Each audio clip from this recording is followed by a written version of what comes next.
Okay, so I have seen two videos come on my FYP in the last like 30 minutes regarding chicken and how two black women stopped eating chicken and how their health improved.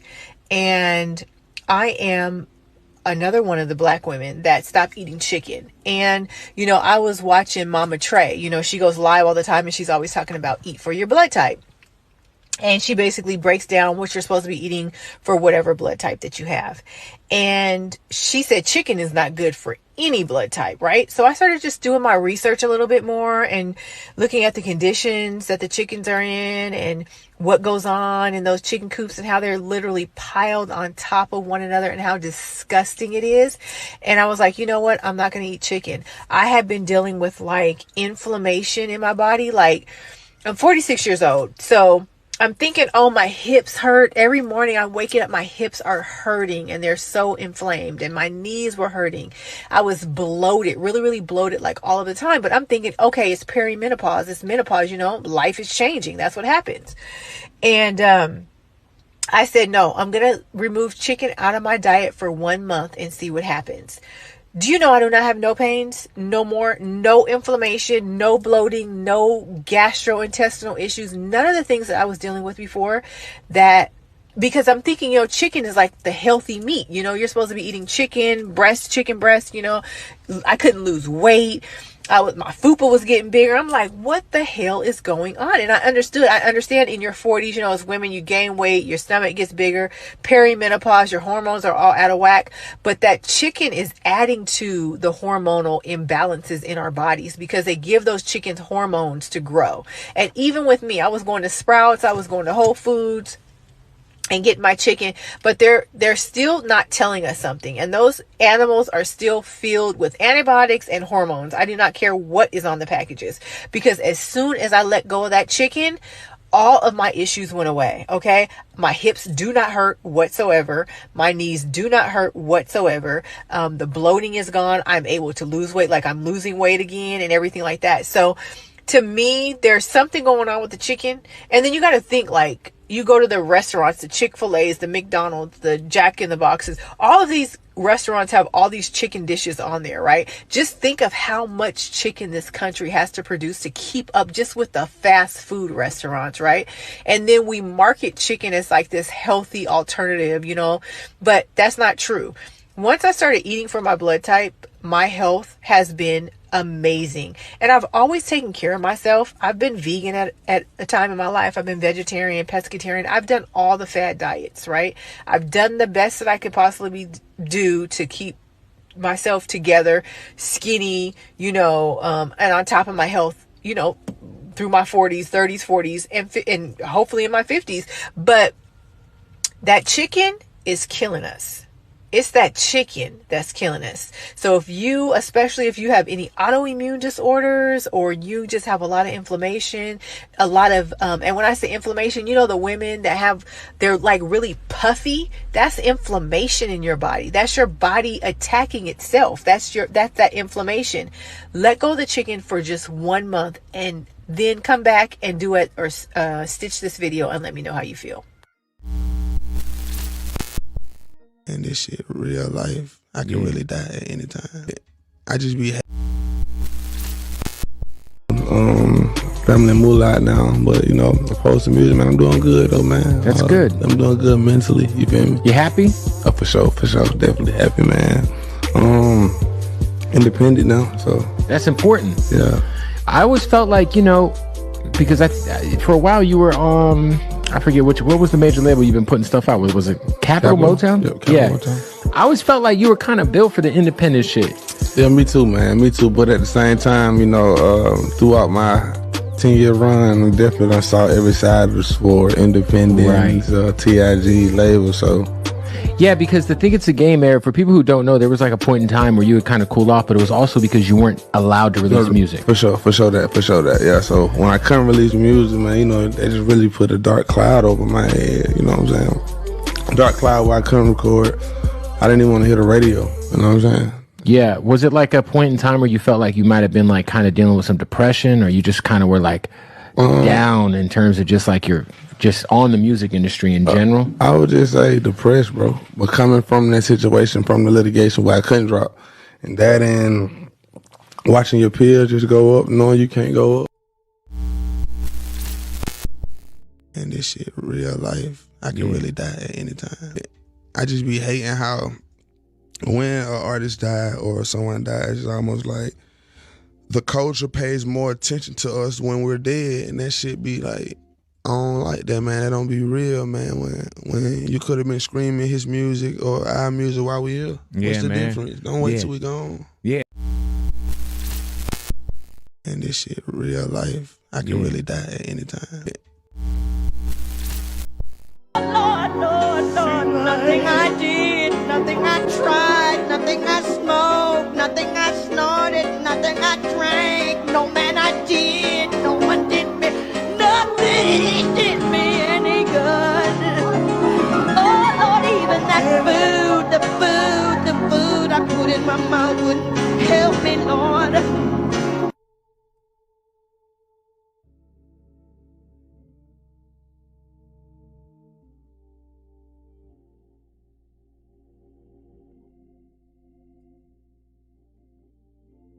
Everybody dies, but not everybody lives.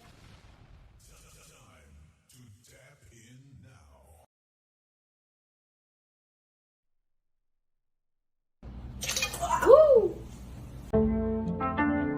You are traveling with the Hood Mystic.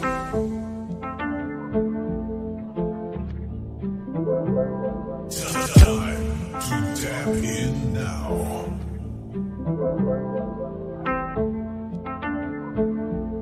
You are now tapped in with the Hood Mystic.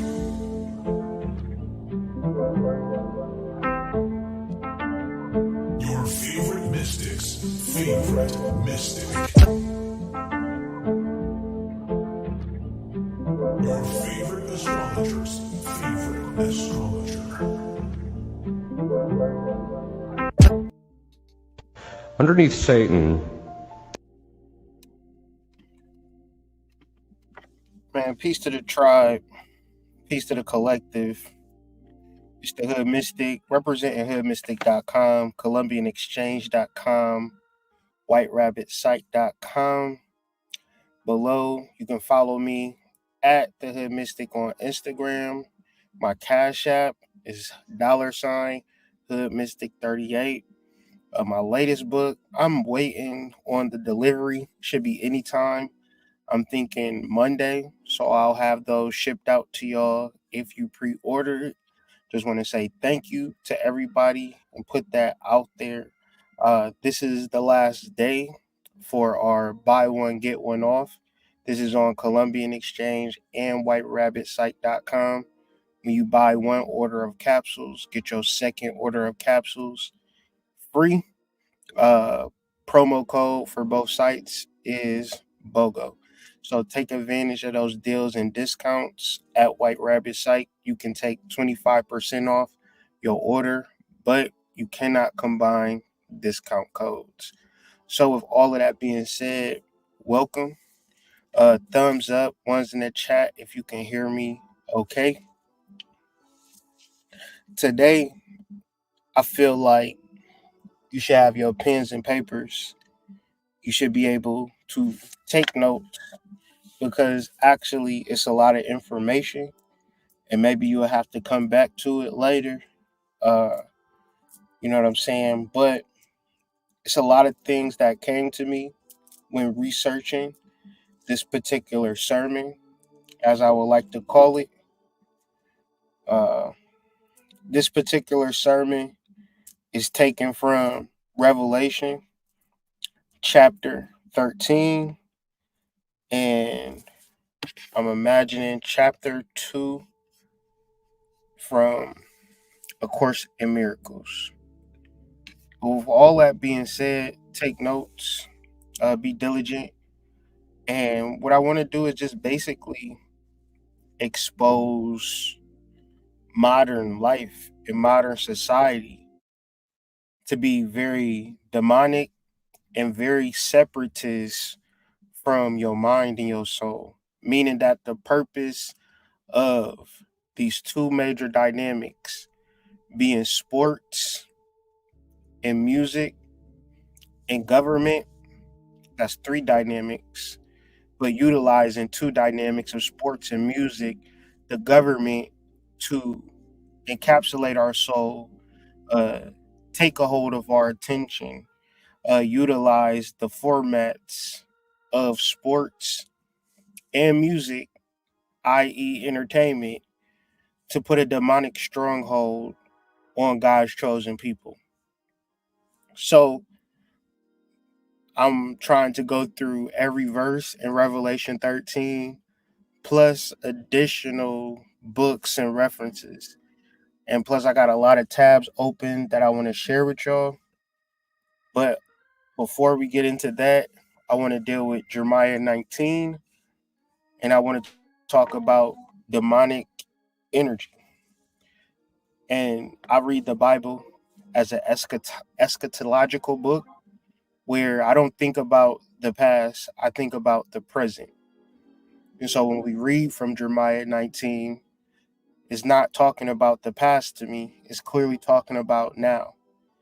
And at first, I was going to just, do this video. I've been preparing this video for a while. Well, not for a while, for the past couple of days. And then this morning, I seen a video with Kendrick Lamar, how he is going to be headlining the Super Bowl. And he's standing there in front of an American flag, tossing footballs, and Kendrick Lamar being, a major rapper, major entertainer, combining all three entities, the government, hip-hop, and football. When I say that is demonic, y'all have to really listen, understand, and overstand what I mean by that. It is not just some passive, regular thing to play sports and to incorporate hip-hop culture. These are, specifically ritualistic practices that trigger your emotions and direct you and guide you in ways that your soul would never. So I'm going to be referring to this video that I have on the screen to the right of me a lot, but I'm going to just play it all the way through. I did some editing in reference to this video. Matter of fact, I'll just remove it from the stage and bring up a larger view. Let this video play out as 3 minutes, and then we'll get into Jeremiah 19. Give me a thumbs up, one in the chat if you can hear me okay. If you're new here, and be sure to like the video as this 3 minutes plays out. Peace to the tribe. We're going to have a good one. Underneath Satan, there are what we call the 5 generals. The 5 generals are the 5 demons that are immediately hierarchically underneath Satan, and they are the ones who execute his plans. In some cases, they call it the table, because it's basically they get to divide up certain things. The first demon under him is Baal. Baal, now, Satan actually is the demon of impurity, but Baal is a demon of impurity. His principal function is to get cultures to succumb to impurity, primarily through fornication. Once the fornication sets in, then what happens is that the perspective that the conjugal act is ordered towards children is lost. From that arises the idea that sex should be recreational and that you can use it for any way you get pleasure, that's fine. So Baal lays the groundwork. We saw this in our own country. It was called the free love movement. He lays the groundwork. The next thing he tries to do is, although in our country he managed to pull something off that was rather extraordinary.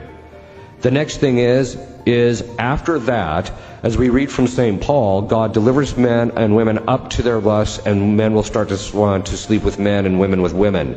After that, then what happens is the culture, the next 3 demons show up. The first is Asmodeus. He's the demon of homosexuality in men.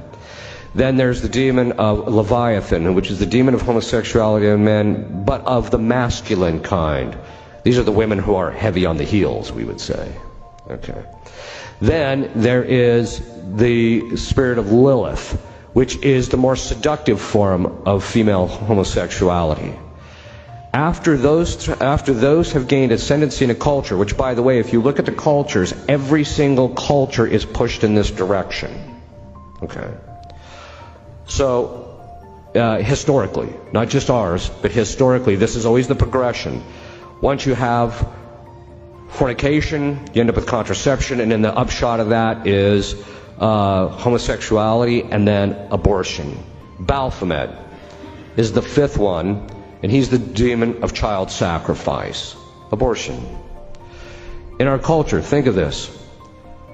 They shot down the fornication laws, and so they delivered us into the hands of Baal.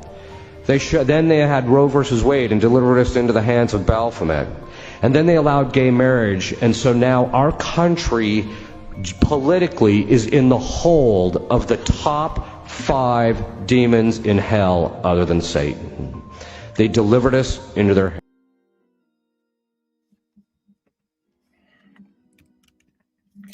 So when we talk about ball, right? Ball, basketball, football, baseball, that concept is not coming from, the love of the game. And a rapper is also going to ball. We balling. We got a lot of money. That concept is not pulled out of thin air either. The overlayer of demonic entities and energies is going to be a flag, is going to be a ball, and is going to be a flashy nature associated. The sports star, he can be flashy. The rapper, he can be flashy. And in these constructs, in these particular dimensions, the average person is not going to be able to enter into it. And the reason why is because, once again, they know who you are and you don't know who you are. So it is a Sunday. Most African American, Black, Moorish American, however you want to call us, melanated people, a large percentage of us is glued to the TV right now. One's in the chat if that's a fair statement. Saturday, they was glued to the TV. A majority of our men. They not playing it, right? A majority of our men are not playing football. Majority of our men are watching this sport. A majority, one's in the chat, if somebody was talking to you about Kendrick Lamar versus Drake. They wasn't talking about how to establish business credit, how to start an online business, to collaborate, how to utilize your skills. They wasn't telling you to join their Discord. Link is in the description. None of that. They was asking you, who do you think would win versus Kendrick versus Drake? Once again, these are all demonic things that we have normalized. Very simple structure being laid out with the announcement of Kendrick Lamar, right? Once again, Kendrick Lamar, if you look at Rich Homie Quan's last name, his last name is Lamar too. I just found out yesterday. So all of these things happen in sequential order or simultaneously, ritual on top of ritual on top of ritual, that we all bear witness to see. We all talk about it. The symbolism is there, right? And it's all to get your attention, all to get your energy, all to distract you from the Most High God, which is your soul. right? So ball worship. If you look at this picture to the left, you'll see Kendrick Lamar and a ball sitting right there. Such a dignified thing for a man to do. Perform at a Super Bowl halftime show. But what is it really? Why is it so important? Right? Because it is demonic. That's why it is important. And you have to understand at a certain point, you're either going to live for God, you're going to speak for God, or you're going to do something else totally. And it's a lot of people that are near and dear that you could love, close to the heart and all of that. But if they do not understand and overstand demonic energy, this is how it plays out. All right, that's one level. Super Bowl, right? Benign, whatever. How much money has Americans spent online gambling? Online gaming, mobile casino games, and sports betting made up nearly 25% of the market with $16.43 billion. Most of that is coming from our youth. They are losing this money.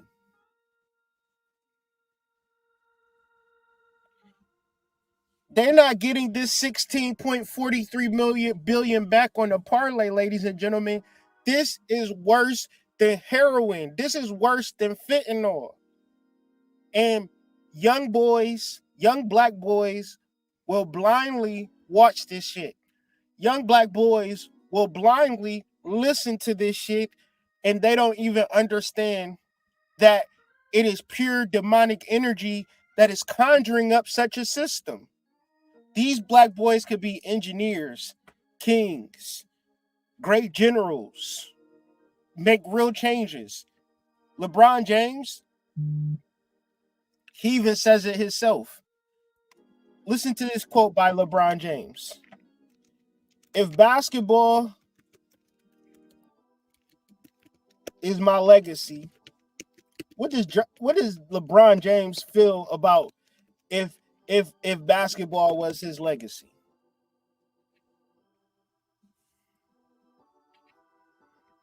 I hope I can find this quote. Here we go.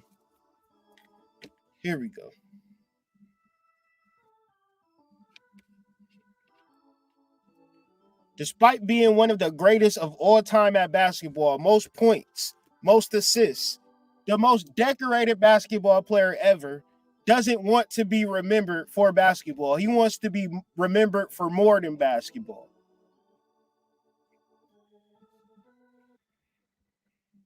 The things I do in my community, the way myself and Savannah raised my kid. Listen, as children of the Most High, you can impact your community. As children of the Most High, you can raise your kids. It don't make you a greater person, and you would have to know that whatever career you decide to choose, you can't absolve yourself from not raising your kids, right?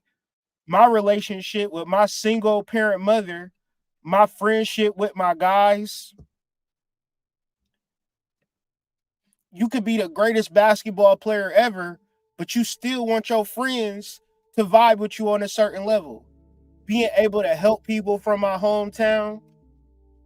If those conversations don't hit the barbershop, if those conversations don't hit the forum, or whatever the case might be, then I feel like my mission wasn't completed, James explained. I'm not done. I'm old as fucking basketball terms, but I'm super young in life. Now, me and LeBron James is the same age, meaning that this is our halfway point. Another 40 years, basically, with everything that you've learned in this past 40 years, you can make a significant difference in life.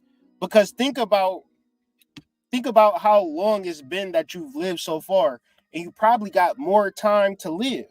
So with all of this being said, glamour magic is the idea that doing things abnormally, getting, not to say being rich is wrong, but being in these circles, being in these,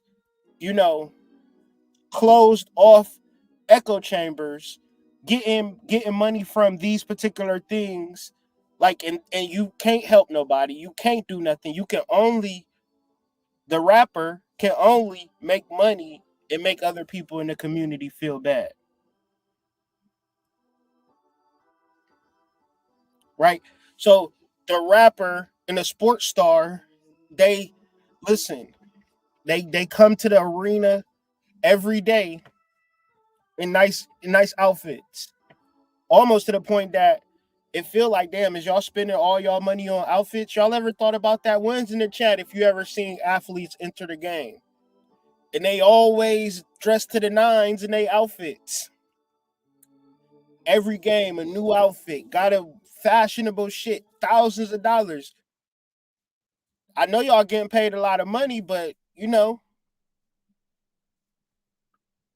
everybody is presenting this image. Like, I don't care, when you walk the red carpets, they're gonna be like, they're not gonna say, well, what did you do for your community? They're gonna say, what are you wearing? One's in the chat. If y'all ever heard that before, what do you got on? When they see a star in downtown New York City walking, they don't say, all right, how do you raise your kids? They say, oh, what is that stylish clothes you wearing? These is grown-ass people with millions of dollars, supposedly, and we're supposed to just only focus on what they wearing. If you don't get that the whole system is demonic, the whole shit, because the root of it is demonic, from an emotional level is demonic, it subverts and turns you so many different ways, then let's just read Jeremiah 19 to get a full viewpoint of what I'm saying, and we'll elaborate it on many different areas, because once again, I got a lot to talk about. I'm not going to stick straight Bible. I'm going to bounce back and forth, talk about hip-hop artists that have transitioned in the past years in reference to the biblical script, right? So I don't know what the deal is, why rappers gotta die. We're not country singers, not rock and roll artists. You know what I'm saying? Like, death metal artists can live forever, but every time we turn around, another young black man has died. So Jeremiah 19. This is what the Lord says. Go and buy a clay jar from a potter. Take along some of the elders of the people and of the priests, and go out to the valley of Ben Hinnom, near the entrance of the Potsherd gate. There proclaim the words I tell you, and say, hear the word of the Lord, you kings of Judah and people of Jerusalem. This is what the Lord Almighty and the God of Israel says. Listen, I'm going to bring a disaster on this place that will make the ears of everyone who hears of it tingle. Right? So what is this disaster that God is going to bring upon us? Is he going to bring it in fire? Right? Does the text say that? Is he going to bring it in flood? No. He said the disaster that he is going to bring is going to make the ears of everyone who hears of it tingle. That's talking about now. That's talking about the spiritual awakening that's upon this planet that every human being have the choice to accept. It's people in your family that know who you are right now, know how they can help you right now, know how they can show up for you right now, and they got the choice to do so, to change your life instantly, or they can choose not to do it. Right? This is what the text says. I am going to bring disaster on this place, and the disaster is going to make your ears tingle. That's a spiritual awakening. Why? For they have forsaken me and made this place of foreign gods. They have burned incense in it to gods neither they nor their ancestors nor the kings of Judah ever knew. Now, I'm not an Israelite by any stretch of imagination, but I know for a fact they say that black people are part of the tribe of Judah.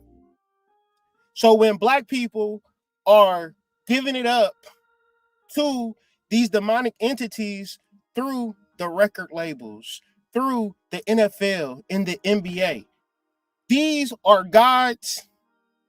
These are entities that our ancestors never knew.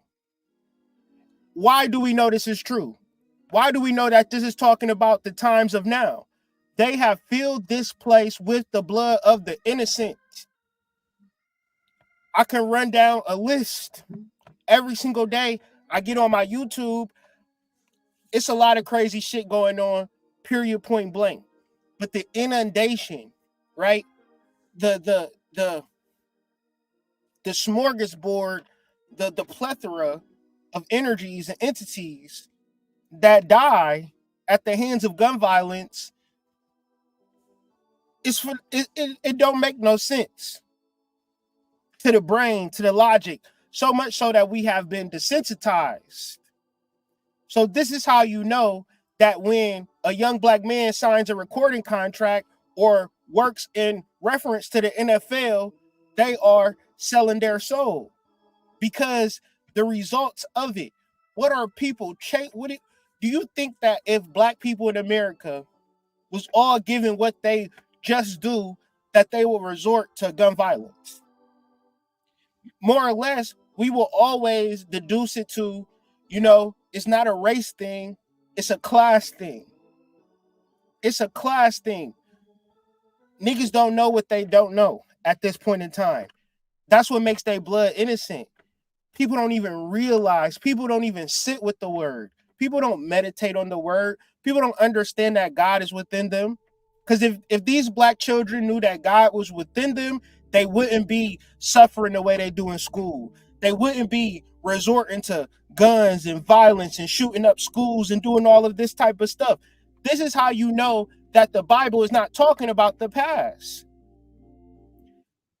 This is how you know the Bible is talking about now. Because if it happened 2,000 years ago, and what you think it happened 2,000 years ago, you're able to go to sleep and go to work and live your life like nothing is happening. But if you knew that it was a spiritual awakening, if you knew that God was real, if you knew that his word was real, and you knew where his word was at, and you didn't look at it, you didn't pay it no attention, and you only cared about yourself, then the fucking spell worked. Y'all can bear witness to everything in the world, and you can read the Bible. Why would the Bible be a place with wisdom in it that you could bear witness to the wisdom your motherfucking self? But you say, I don't need that. I just need to look good. I just need to get some money. I just need to fuck these bitches. I just need to get some men's in my life, and I'm going to be happy. But then say, I don't really read the Bible. I'm a spiritual person. I'm not religious. Well, what about the demonic entities that's spiritual? What you going to do about them with your spiritual ass? Now, they have built the high places of Baal to burn their children in the fire as offerings to Baal. Listen, children as young as 4 years old is playing AAU basketball. 4 years old, 5-year-old, 6-year-old, 7-year-old, 8-year-old, 9-year-old. It's millions of children that think they're going to play in the NBA because they play AAU since they was 4 years old.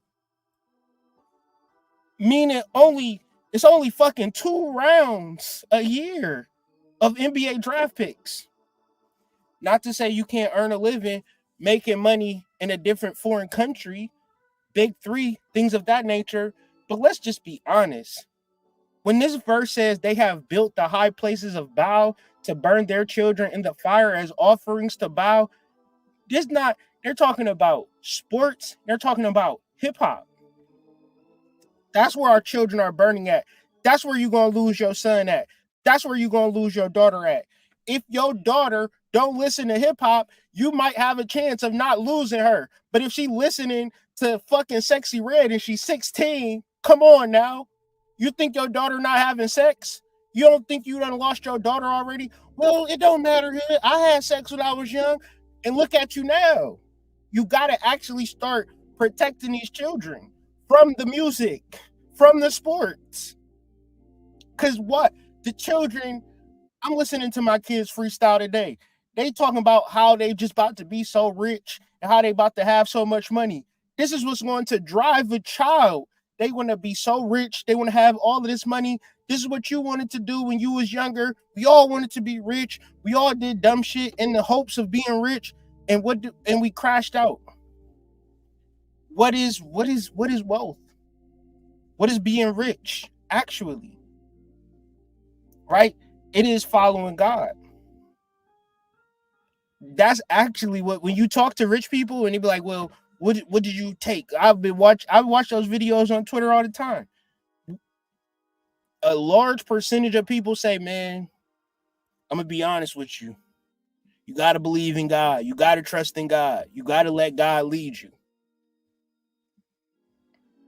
They have built high places of Baal to burn their children in the fire as offerings to Baal, something I did not command or mention, nor did it enter my mind. See, God, see, it's so real that when we talk about it in Revelation, right, it makes a lot of sense.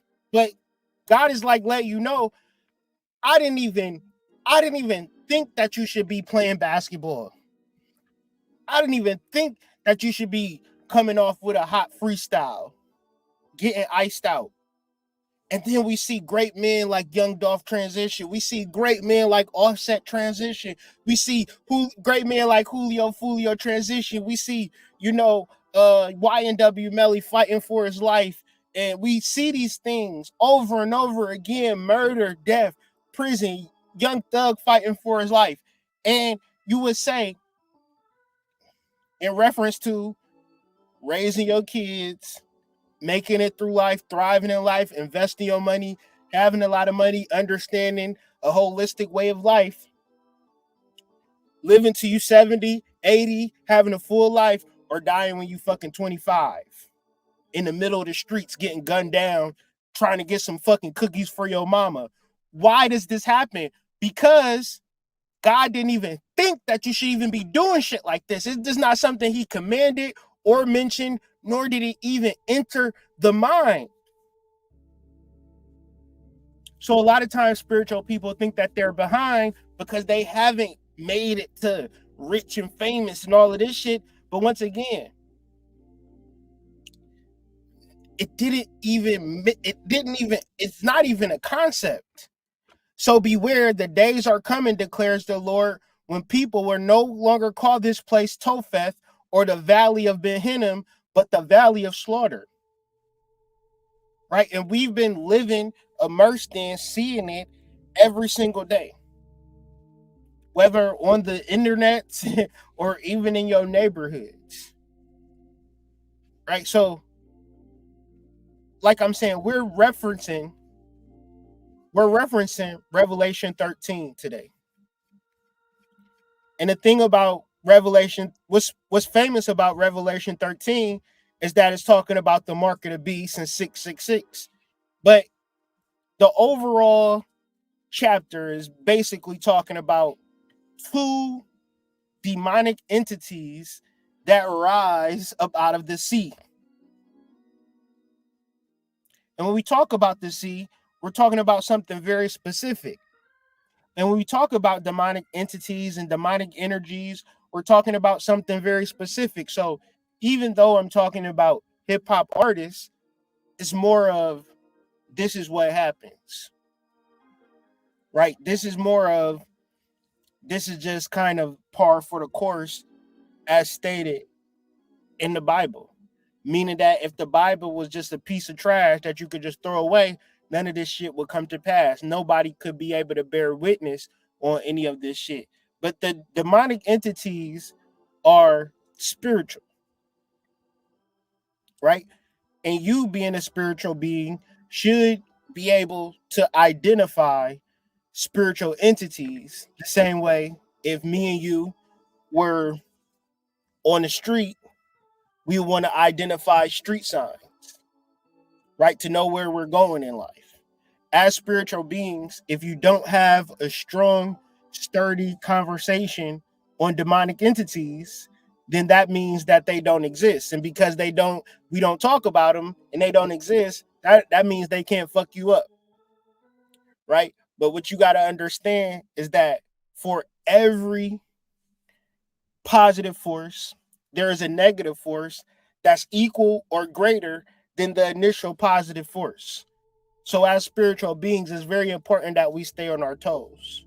So like the video, share the video, subscribe to the channel if you haven't already. So I'm not going to go through all of this.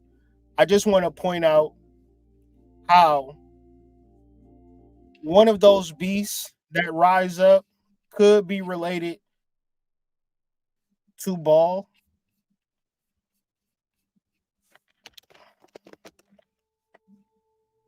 But yeah, summarizing chapter 13, but then going back and dealing with it all because I think it's very interesting. As we can see, Jesus himself warned us about such people. Every era, every civilization has had false prophets from Satan come in and attempt to lead people away from God. Shamans and witch doctors and priests of Baal are just a few of the people he has used over the years. Many of these were able to perform some signs that the world cannot explain, but they do it through the power of demons. So what does this look like in regular terms? It's the artist who can come up with a song that people can dance to. A song that can get people to like really vibrate and connect to it, right? A basketball player that can win a game. You can't explain why took a lot of shit just to live this here lifestyle. From the beginning. The reason that we all know what that song is because of a demon powering it through the collective unconscious. Because what we have to remember is that God didn't even think of this. It didn't even enter God's mind. So outside of God's mind is a dimension that demons can really control. And that dimension that demons control is the mode of emotions. So you ever seen a nigga that's fucked up listening to some hip hop music and you thinking like, man, this shit don't add up? One's in the chat, you like, damn, you ever seen somebody just listening to something and you like, bro, why is you listening to that? You don't even live like that. It's always a nigga talking, listening to the gun bars. He don't even got guns and shit. Like, why is you nigga ain't tough listening to tough boy music? You like, bro, why is you? Because it's an emotion. It elicits an emotion. It's like, some people just passively listen to music, but some people like really get into this shit, And the thing with sports too. When you lose your parlay, if y'all ever knew somebody that gambles, when they lose, is that an emotional thing? One's in the chat, if you see somebody lose at gambling, do they express themselves emotionally or they just be real stoic like, oh, it don't matter. Fucking Cowboys lost again. I don't give a fuck. Hey, man, what we eating tonight? Buffalo wings. I like that blue cheese, man. I don't give a fuck that the Cowboys lost, man. I'm just more... Listen, when I was a football fan and the Cowboys lost Monday, I was a whole different person. If the Cowboys won Monday, I was watching SportsCenter, reading the blogs, seeing how good the team was. If they lost, man, I don't even want to. I'm watching everything but Cowboys highlights. Because emotionally, I'm broken. Once again, that's a demon, right? If it's outside, God's not going to break you emotionally. Especially, you ain't got nothing to do with if the Cowboys going to beat the Eagles. I didn't train them niggas. I didn't give them no words of wisdom, nothing. I'm on the outside looking in.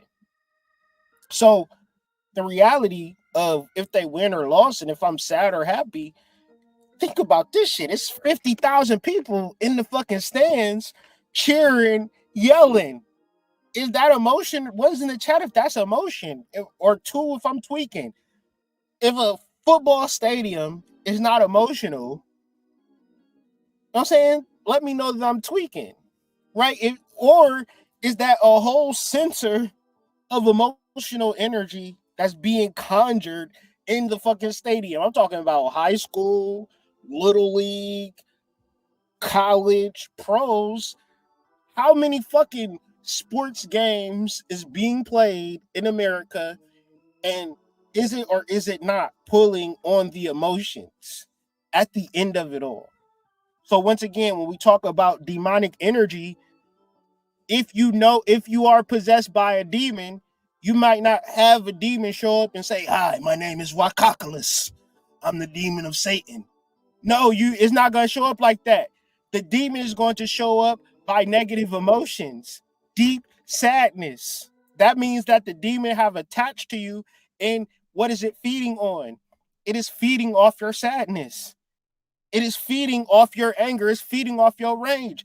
And then some people are completely dismissed from the emotional plane, and all they do is care about sports. It's people that you know more passionate about sports than they fucking kids, than they fucking wife. These niggas would love the Lions. Niggas say, "I love the Lions." Why you ain't never said you love your girlfriend? That's kind of weird. You don't love your wife, you don't love your kids? Niggas wear Lions gear. You ain't never seen them with their wife on their shirt. Ain't that weird though? I mean, you love something so, like, I love the Lions though, but you know, that's just my girl, hood. That's just my wife. These niggas is completely possessed by the spirit of the animal totem of the lion. They don't even realize it.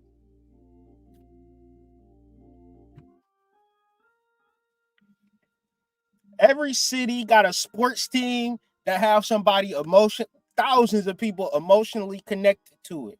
And because they emotionally connected to it, guess what happened after that? They pour billions into this shit. Listen, the sports teams get billions. The gambling sites get billions. The casinos get billions. And we just sitting back, broken and disgusted. People have lived and died being a fucking fan of the Falcons. And then we're like, well, I don't actually believe in demons. That fucking Falcon is a demon that you pray to every fucking Sunday. I don't really go to church, but we got tickets to the game, y'all. Hey. Once again, the game is a ritual. Many of these are able to perform signs. What's a sign? A nigga that can run a 440 in 3.8 seconds. The world can't explain that. How are you able to do it? They're able to do it through the power of demons. Why do God want you to run fast? Why do God want you to dunk a basketball? And all you ever did with the money is help yourself. What is that? And it's people that ain't got shit, but still manage to help people in their time of need.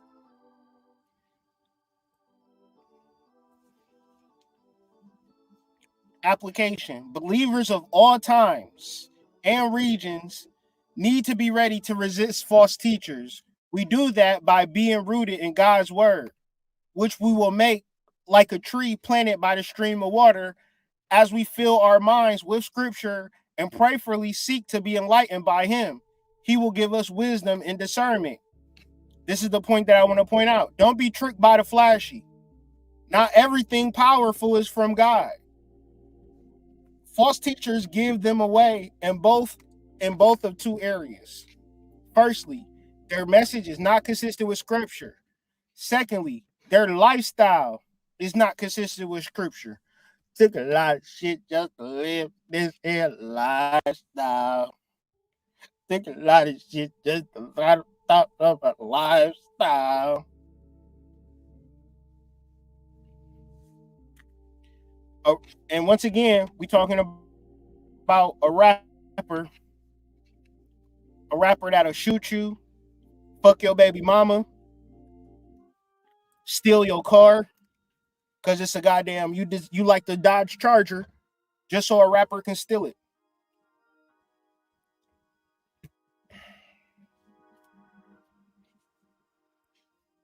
chapter 13 of Revelation reads or is about the spirit, which is you or anybody that's on a spiritual journey, studying their emotional and physical natures to learn about glamour and Maya.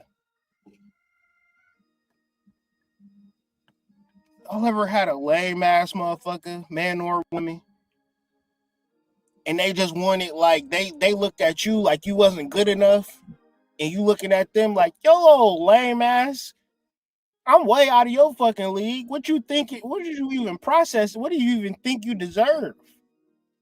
Now, this is a safe place. One's in the chat, if you ever felt like, nigga, you're not even in reality right now if you think you can get a nigga that got $1 million.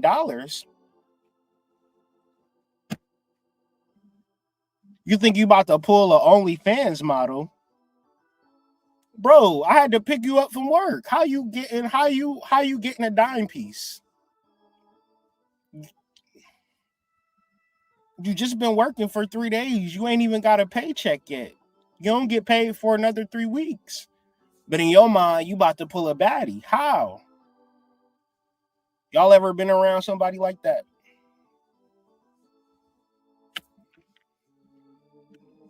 Somebody said my dad used to punch holes in the wall when his teams lost. That's an emotional reaction.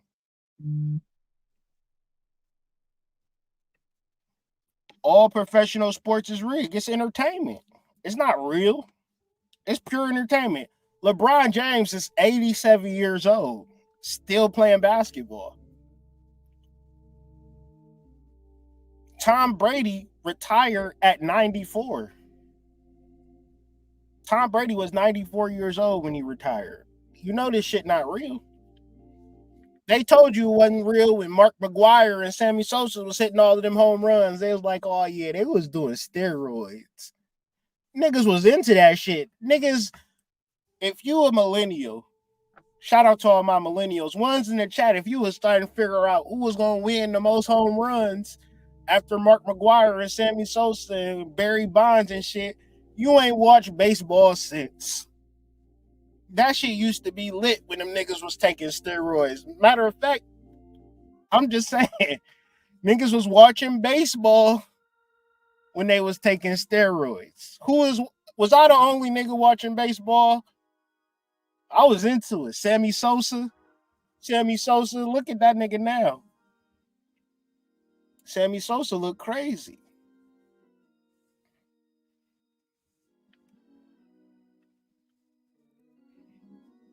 They won't talk to you for weeks if their team lost. That's an emotional reaction. So if we going to talk about emotions in sports, y'all ever lost that gambling? Y'all know how it feel? Y'all ever lost y'all last on gambling? Like y'all last? Like you really just said, fuck it, I'm going to try to take this 500. And you just start soon as you sit down, you start losing. And you don't never win. It take you 15 minutes. You just walk up sick. Like, there's nothing you can do. Like gambling, you can't write a letter like, look, can I get a do-over, please? You lose, it's gone. Man, that's emotional. The reason that the reason that I'm elucidating this is because when we talk about glamour and Maya, hip hop and sports, people be like, well, I don't really fully get it yet. And we can't have a full conversation and reference it because these things are abstract. Right? The Bible is written in an abstract type of way. Like, let's look at it. Verse 1 starts off, and I stood upon the sand of the sea. Literally, what does that look like? That looks like a person standing on a beach, right? His feet is on the sand, and he looking out at the ocean.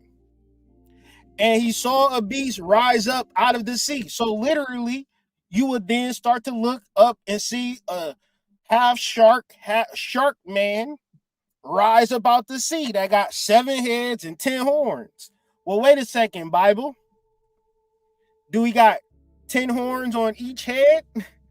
One's in the chat. If you start seeing the holes in the literal meaning of the, you know what I'm saying? He got 10 horns, but he got 7 heads, but he got 10 crowns. So where did the 3 extra crowns go? Because we taking it literally, right? This shows you that this could not be literal at all. It makes no sense. How do you have 7 heads and 10 horns, and his horns had 10 crowns? Wait a second. Why do the horns got crowns and not the heads? Right? So once again, 7 heads talking about something else, 10 horns talking about something else, 10 crowns talking about something else, and upon his heads, the name of blasphemy. So I'm standing. This makes no sense. If it makes sense, y'all in the comments, in the chats, tell me why I'm reading the Bible and it makes sense for me to be standing on a beach looking at an ocean and see a shark man rise up with 10 heads, 10 horns, 10 crowns, and he like, and no, they like, our name is blasphemy. It has to be interpreted. So once again, if I stand upon the sand and the sand is earth and the sea is emotions, right? The sea is emotions, because what is the most important thing to a human being, whether you know it or not, right? Water. Water controls our emotions and esoteric thought. So as I stood upon the sand and the sea, that means I can look at my emotions. It would be different if I was in the sea. Now I am immersed by my emotions. Most people are drowned by their emotions. How they feel about life is all that they know. This is pulling you away from God when you are in the ocean. So in chapter 13, it says, pull yourself up out of that ocean, out of your feelings, out of your emotions, and stand upon the sand of the sea, right? And bear witness to what it looks like, right? When you are able to observe your emotions. Because when you observe your emotions, you are going to see a beast. This beast is glamour, right? Zachary Lansdowne explains this as, from a position of detachment, the spirit studies his emotional nature or her emotional nature and learns about glamour, which is the aggregate or the flower or the creator of your emotional reactions. So your emotional reactions, what you're looking at is yourself. You are the beast. Now, Hood Mystic, I ain't no beast. But what happened the last time your baby mama played with you? Or your baby daddy played with you? One's in the chat if you cuss they motherfucking ass out. Y'all be I know spiritual people. Y'all be nice people. Then somebody piss you off. What you got to show them? One's in the chat if you got to show them that beast once they piss you off. You know, you got a tolerance for people. They push your buttons, and now you in the midst of cussing somebody out, and you don't even realize where this cuss out came from. You just, and then the spiritual person like, all right, let me calm down.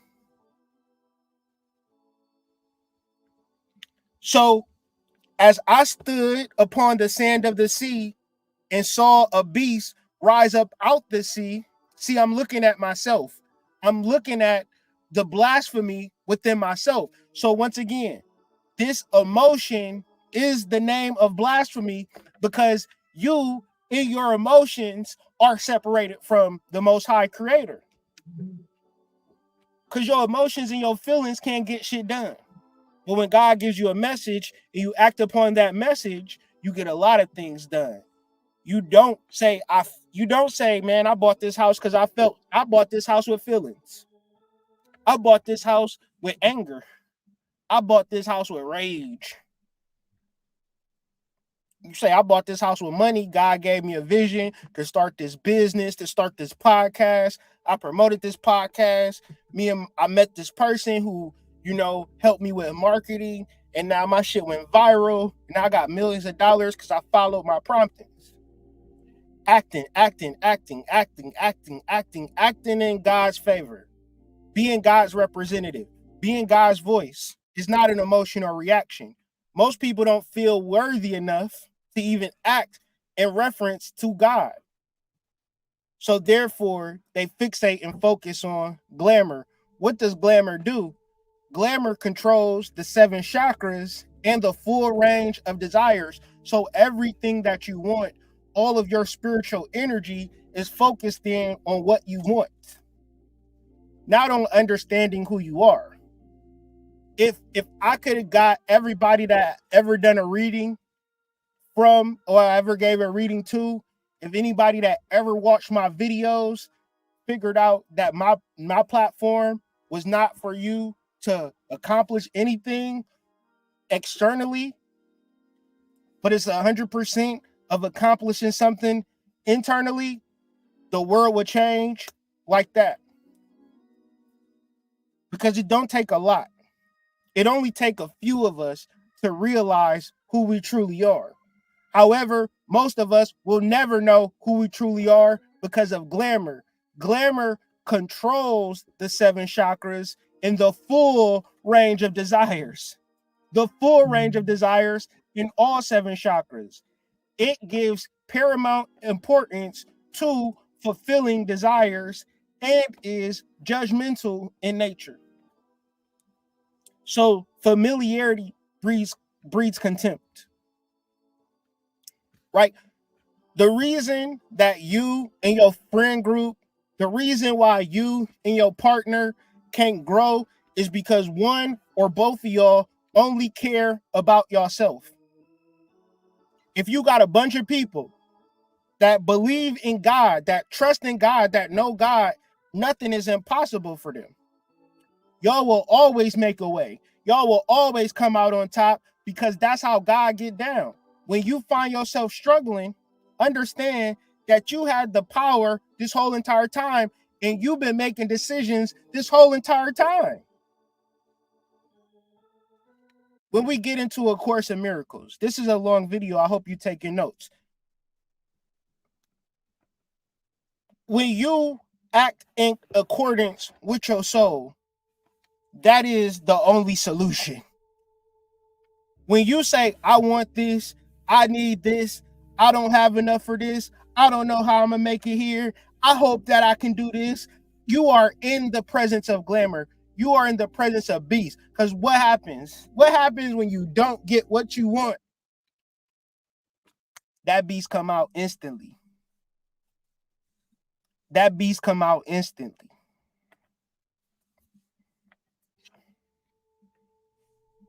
Not yet. I'm just joking. I'm on BS. And the beast, and the beast I saw was like unto a leopard, and his feet were as the feet of a bear, and his mouth as the mouth of a lion. And the dragon gave him his power.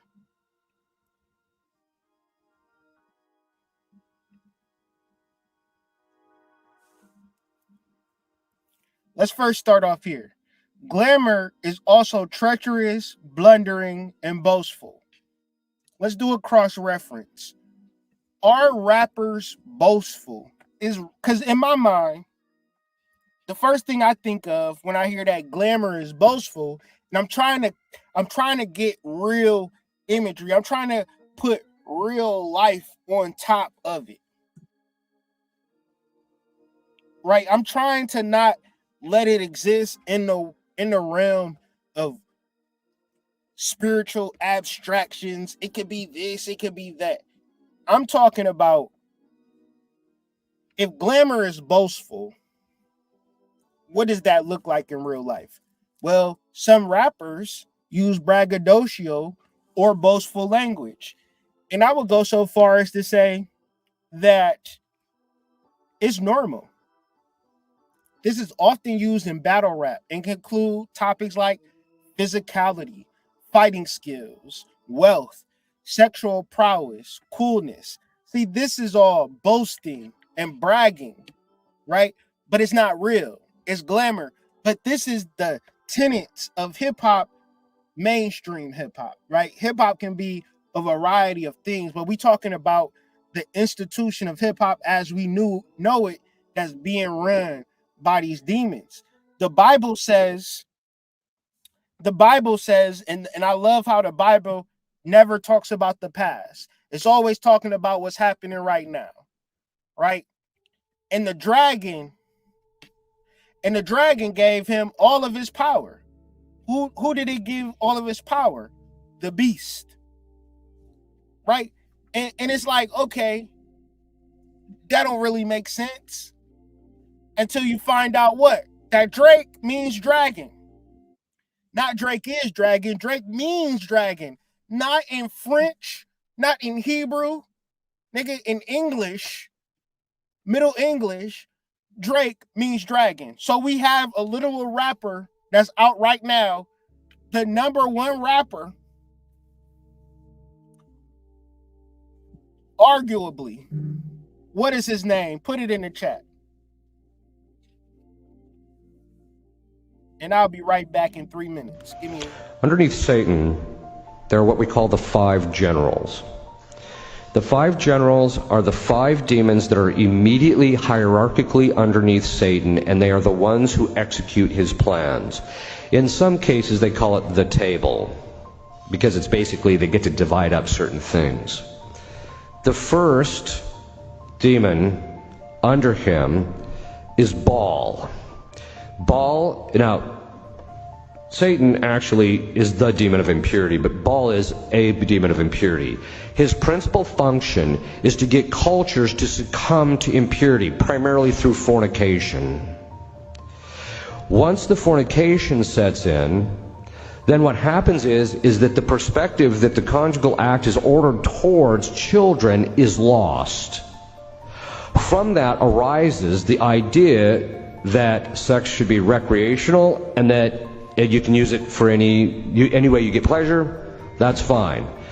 So Baal lays the groundwork. We saw this in our own country. It was called the free love movement. He lays the groundwork. The next thing he tries to do is, although in our country he managed to pull something off that was rather extraordinary. The next thing is after that, as we read from St. Paul, God delivers men and women up to their lusts, and men will start to want to sleep with men and women with women. After that, then what happens is the culture, the next 3 demons show up. The first is Asmodeus. He's the demon of homosexuality in men. Then there's the demon of Leviathan, which is the demon of homosexuality in men, but of the masculine kind. These are the women who are heavy on the heels, we would say. Okay. Then there is the spirit of Lilith, which is the more seductive form of female homosexuality. After those have gained ascendancy in a culture, which, by the way, if you look at the cultures, every single culture is pushed in this direction. Okay. So, historically, not just ours, but historically, this is always the progression. Once you have fornication, you end up with contraception, and then the upshot of that is homosexuality and then abortion. Baphomet is the 5th one, and he's the demon of child sacrifice, abortion. In our culture, think of this. They shot down the fornication laws, and so they delivered us into the hands of Baal. Then they had Roe versus Wade and delivered us into the hands of Baphomet. And then they allowed gay marriage, and so now our country politically is in the hold of the top 5 demons in hell other than Satan. They delivered us into their hands. And I be hydrated, man. I be working out, drinking a lot of water, so from time to time I might have breaks, and it allows me to recenter and refocus, because you can't really think when you gotta go, right? But anyways, Drake means dragon. which could be, it's a rapper named Drake, big deal. But let's go back to chapter 13, where they're talking about the beast, which was like unto a leopard, and his feet were as the feet of a bear, and his mouth of a lion, and the dragon gave him his power and his seat and great authority. But once again, we talking about glamour. So glamour is also treacherous, blundering, and boastful. Illusion gives glamour its power of deception. And then you start to think about Drake. This Drake, this man right here, this man literally have no swag whatsoever. How do you have such low swag that you buy another man's ice who made that ice famous? That's like buying another person's underwear and letting people know, man, I'm wearing Pharrell's underwear. It's nothing more personal than personalized ice. And this man Drake is like a hip-hop museum, right? He's not real. He's deceiving everybody. He have great authority. It's like if you could just be the number one artist and you could employ as many people to make sure that you had bops. That's what Drake would be. Like, what type of person, bro? Like, what type of person would want to be Cam? That's Cam's swag, bro. This is hip-hop. We don't do this in hip-hop, nigga. If niggas started rapping like Das EFX, you'd be like, nah, I don't really fuck with that nigga.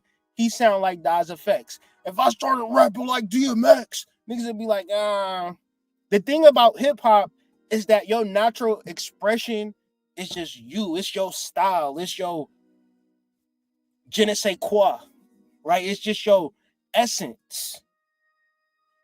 This nigga Drake have no essence. But even deeper than that, his name means dragon. Dragon in the Bible, the one that gave the beast his power and his seat and his great authority, right, could be in reference of the days and times. Because you got people that aspire, a lot of young children aspire to be rappers, aspire to be athletes. And the only reason that they aspire to be these things, not because they're credible, not because they're going to make a lot of money and help a lot of people. They trying to make a lot of money, but they have been influenced by people like Drake, right? But they only be influenced to the great things. I'm not about to have a conversation where I talk about how these motherfuckers is just so great.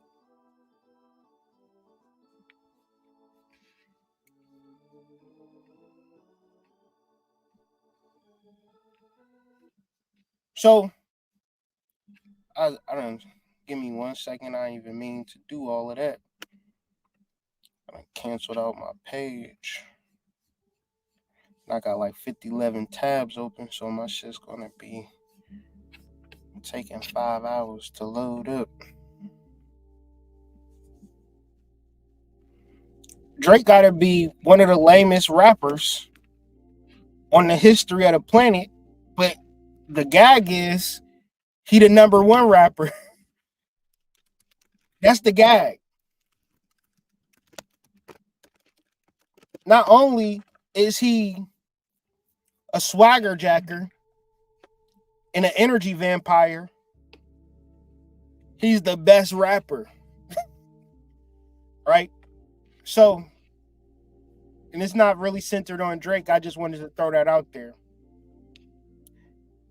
and I saw one of his heads as if it were wounded to death, and his deadly wound was healed, and all the world wondered after the beast. So it's ironic that a lot of hip hop artists are wounded, right? It's all about the ops. It's all about get back. But that within itself is a demonic entity. So what's the problem that hip hop artists are killed? Because it creates more killing. When Tupac died, it was almost kind of felt on the planet that Biggie had to die too. And when Biggie died, it was, when Tupac died, it was a big gang war that happened. When Nipsey Hussle died, it was a big gang war that happened. So what happens when young black men die in these events? Chicago, LA, Detroit, Florida, Texas. That spirit needs to get redemption.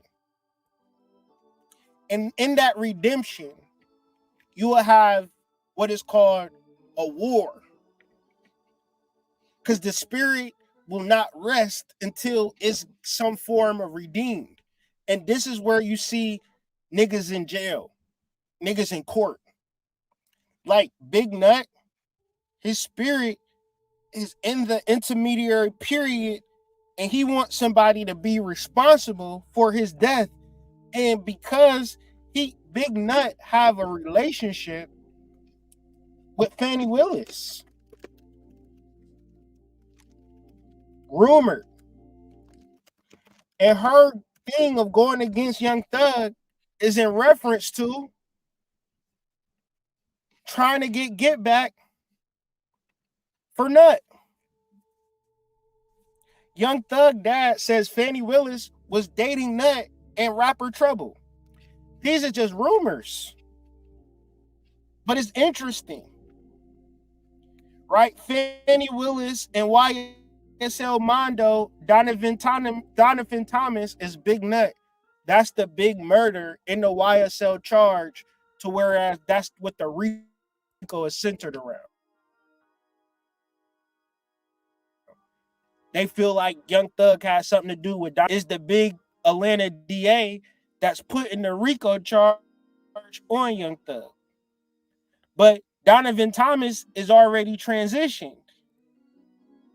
So what the level, the normal observable reality is just, this is just the prosecutor going against Young Thug. But from the spiritual reality, Donovan Thomas is doing everything in his spiritual power to bring down Young Thug. And let the state have it, Young Thug will go to jail for life. Now, the observable reality is saying that the trial is going to go to a mistrial and he gonna be free eventually. But this whole case looked like some bullshit from the observable reality. Everybody that watched this case say, man, free Thug. He shouldn't be in here. But y'all don't look at it from the person that got gunned down, that have been gone too soon. His spirit wants redemption. Right? And so Donovan Thomas, who is Donovan Thomas cool with? Rich Homie Quan.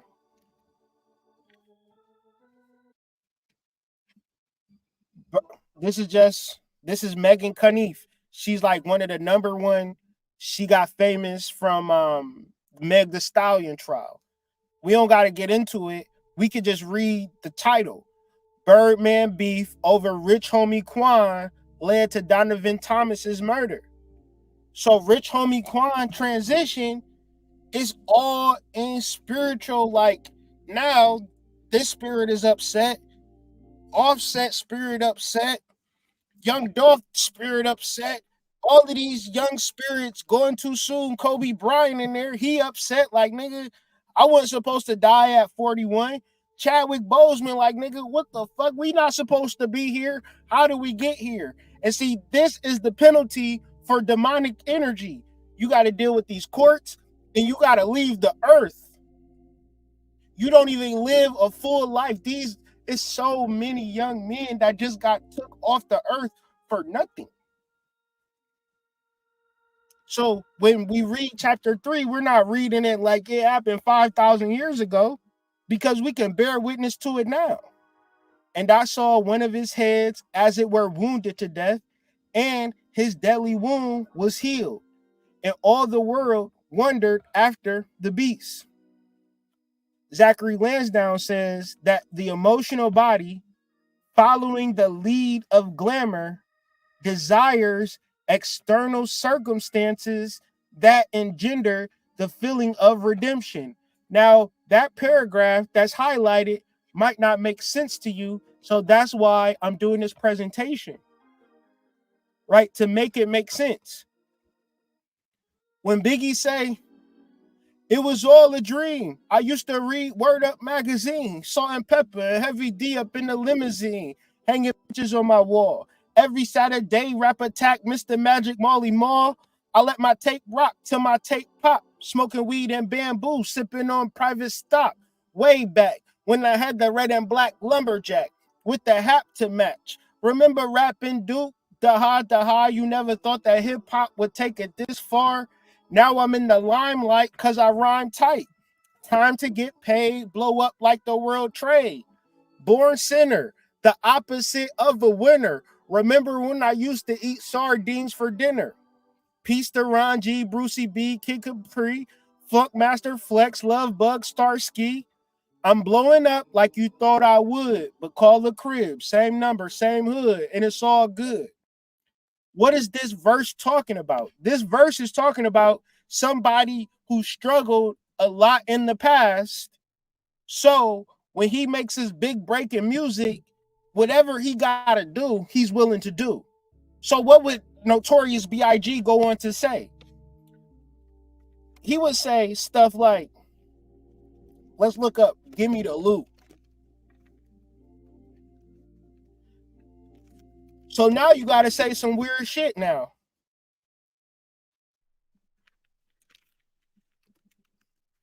This nigga said something like, I wouldn't give a fuck if you're pregnant. Give me the baby rings and the #1 mom pendant. Well, hey man, that's some demonic ass shit to say. You can throw in another bar. You don't gotta talk about attacking pregnant black women for wanting to get money. And I don't care if it's happening in real life. It's a lot of shit. It's a redneck having sex with his sister in the hills of Virginia. Make a rap song about that. That's interesting. Replace it with something. If I'm the executive producer, hey man, love the song, love the concept. It's you rapping like you're two different people on the same track. Brilliant. But this line about I wouldn't give a fuck if you're pregnant, give me the baby rings and the #1 mom pendant. Yeah, we're going to have to change that. There's going to be little kids listening to you. They're going to be impressionable. They're going to think, hey, if they got to rob somebody, they're going to just rob anybody. They're going to say, well, Biggie said it. I'll do it too. It's millions of kids in jail. It's at least 100,000, 500,000 kids in jail from robbery. And I guarantee you that number would be significantly reduced if black kids did not listen to hip hop music. Well, the white people listen to music. They don't be robbing people. Hey, they can obviously tell the difference. We know the difference. Right? So once again, the emotional body, following the lead of glamour, desires external circumstances. And this is the root work of demonic possession. This is how the demon is going to get anybody. Well, I was poor back in the day. So since I was poor back in the day, it's okay if I talk about, R-word in women. It's okay if I talk about being a deviant. It's okay if I'm struggling and struggling with drugs. I'm gonna act like I'm not struggling with drugs, and I'm a promote abusing drugs. How about that? Because I need that money. When you desire external circumstances, and this can go over a lot of heads, a majority of people on this live going to listen to this live, they desire external circumstances, and that is counterintuitive. Them external circumstances going to play themselves out. However, they're going to play themselves out. You need to get closer with your soul. So what's the problem with desires? All desires accept without question the false beliefs that lie behind glamour and give it power. Back to Drake. Verse 4 goes, and they worship the dragon, which gave power unto the beast. Most rap is called a Drake stimulus package. It ain't called a Kanye West stimulus package. It's not called a Kendrick Lamar stimulus package. It's not the same as it used to be, but it goes without saying, so many artists were broke into the mainstream for having Drake on the future. See, Drake is very powerful. Calling him Drake does him, it points out his energy, and it also disguises his energy. The people that don't read Revelations, the people that don't correlate Revelations to real life, they'll just say the dragon is the dragon and Drake is Drake. But if you are in real life and you understand how people move, right?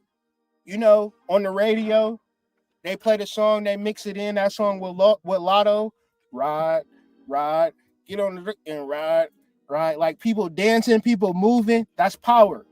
If I can play a song, if we played your boyfriend's mixtape right now, people will be like, man, what the fuck is this bullshit? Turn this shit off. Right? But if I play the latest and greatest Drake song, people start dancing. Guess what, black people? That's power.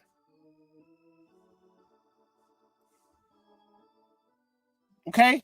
And where does this power come from? It comes from the Most High. Once again, it comes from Drake's father. But Drake is a mixture of energies and entities and bloodlines.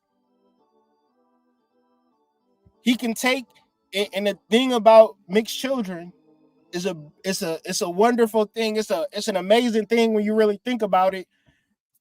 The DNA mixes from the mother and the father, and what it takes the best from the mother, the best 23 genes from the mother, and then the best 23 genes from the father.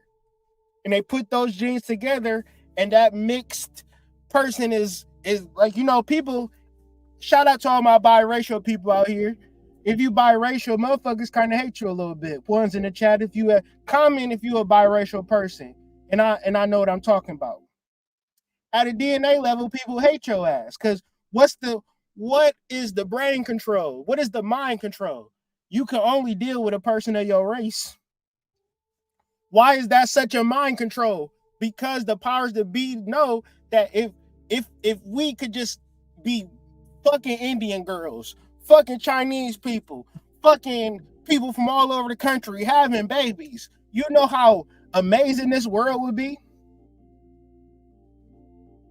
If it was no such thing as race and we truly operated as one race, see, what is happening is that they have grafted and socialized and marginalized and sectioned off God's people. And they have these structures and these systems and these different ways, and they all worship different demons and different ideologies and entities. But see, the reality is that there's only one God, because how do I know that there's only one God? Because I don't care what race you is, you got a dick and you got a pussy, and when you come together, you be making love. That might seem a little bit grotesque, but that's the reality. If it was a Chinese person and a black person, they were stranded on an island, they'd make some beautiful Blackanese people, and they would repopulate the world. And that Blackanese, and if they have multiple children, some will be dark skinned, some will be light skinned. They could very well go on and say, all right, all the light-skinned people, let's get together. Let's call ourselves white. And all the dark-skinned people get together and say, let's call ourselves black. But they would still come from the same mother and the same father. See, this is the reality. And this is where a lot of people stay outside of their power, too. Because they only fuck with a certain type of people. And they only look at things from certain types of lines. And it's like, well, your grandma was raped by the slave owner.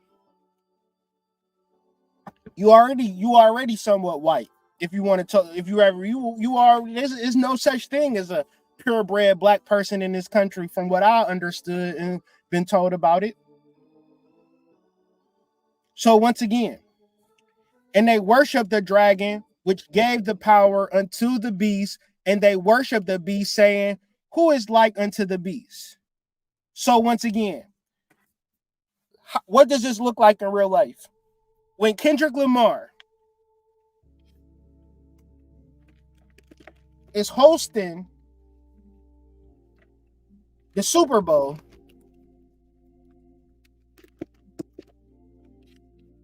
right? When Kendrick Lamar is hosting the Super Bowl, and they post this, they don't expect people to say, oh, this brother is demonically possessed. Listen, they expect the majority of black people to applaud and get tickets to the next Super Bowl and wait on pins and needles till fucking Kendrick Lamar perform one of his dry ass songs. So people can be like, oh, this nigga is so deep. Listen, it's not Kendrick versus Drake. They all a part of the fucking record label industry. They all get power from the beast. Where do Kendrick Lamar get his power from? Listen, if it wasn't for Drake, nigga, this nigga would not be headlining a Super Bowl. If you can't come to that realization, your ass slow as hell. This nigga Drake single-handedly changed this man's life. So once again, the Bible happened 5,000 years ago. It's not real. You mean to tell me they don't worship the dragon, which gave the power into the beast, and they worship the beast, saying, who is like unto the beast? Like, who is better than the beast? Who is better than Kendrick Lamar? You cannot be better than Kendrick Lamar. He is headlining a Super Bowl. You know, hip-hop purists has got a line around the block waiting to suck his cock. You understand? Because he accomplished something great. He the best rapper. His girl look good. He the number one rapper. Man, listen, you gotta take care of your motherfucking kids, dumbass. I don't give a fuck about what Kendrick Lamar doing if he hosting a fucking Super Bowl. Nigga, February 9th is gonna be the same day as it is today. If you give a fuck about the Super Bowl, guess what? You under demonic possession. And if the nigga, everything a part of it. My son playing the NFL. You taking a part-time position. My son play Little League football. Listen, your son is a part of a demonic organization. You better hope he not good. You better hope he suck. God forbid if your boy is good at playing football. This young nigga is going to spend every waking day, moment, life worrying about football. Guess what he's not going to be worried about? God. All desires accept without question the false beliefs that lie behind glamour and give it power. All desires accept without question the false beliefs. So we're not going to ever question, society is not ever going to question Kendrick Lamar being on a goddamn football, hosting the goddamn, they're not going to look deeper into it. Because the false belief is whatever white people give you, that's something that you should be happy about. If white people give you millions of dollars, you should be happy that white people give you millions of dollars. You go, like they say, shut up and dribble, right? We was talking about this in the car, and it was like, well, why did Kobe die? Because you're supposed to shut up and dribble. Kobe Bryant had a firm worth billions of dollars.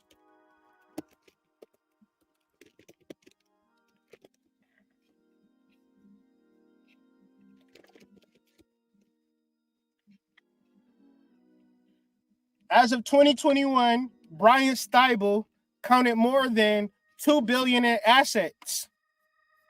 $2 billion in assets. This was outside of basketball, okay?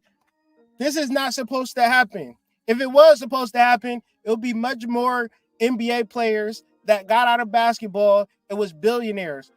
Listen, what is the name of the fucking documentary about the sports people after they get out of fucking sports? You know what it's called? Sports documentary Broke. What is that? What is the sports documentary called Broke about? What is it called? Is it about niggas that work in a factory? Is it about truck drivers?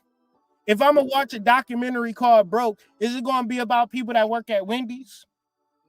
No, it's gonna be about fucking professional athletes. Director Billy Corbin examines the harsh realities behind the flashy careers of professional athletes, most of whom will go bankrupt after retiring. You mean to tell me you did all of that sweating, all of that running to go bankrupt, nigga? That's the why? Because it's demonic. Why? Because this is something that God didn't command you to pick up no fucking football and run for some motherfucking coach up and down the field, put a ball in a basketball hoop. God didn't command you, nor did he mention it, nor did it enter his mind. It wasn't even happen. Listen, young kids should not be tricked by the flashy. Not everything powerful is from God. False teachers give themselves away in either both or two areas. Either their message is not consistent with scripture or their lifestyle is not consistent with scripture. Yes, they gave such and such a $30 million contract. Why did they give such and such a $30 million contract? Because they know his dumb ass is going to be broke. They don't got to worry about it. They don't listen. If I give you $1 million and your mindset isn't to invest a large percent of this $1 million, it's okay. You already broke, my baby. These niggas get $1 million contract. What they do? They play for their next contract. If you give me one contract, nigga, fuck the second contract. Really? I mean, I take it if it come, but most professional athletes don't get a second contract. Did y'all know that? Most athletes don't get a second contract.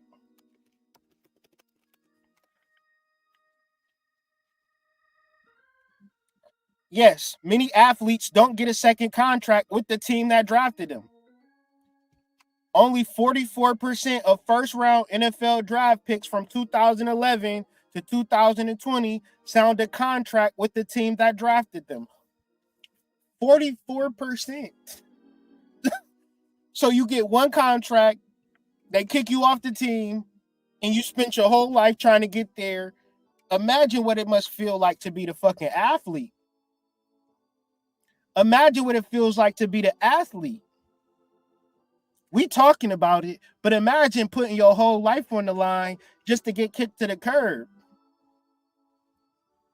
That's how you know it's demonic. Because what God don't do, God don't kick you to the curb, right? It's not the worst thing in the world to be a professional athlete, right? But it is the worst thing in the world when you imagine that becoming a professional athlete is all God wanted you to do. All desires act as though glamour were an infallible guide, rather than something that can or should be overcome. Right? Most people think that they should become rich. They should become successful. They should be the top dog, be the richest person in the world. Most people don't think I should challenge the way that I think about this shit. And that's why I show you these examples. It's a man called Sean Puff Daddy Combs. For a majority of my life, Sean Puff Daddy Combs was on the top of the world.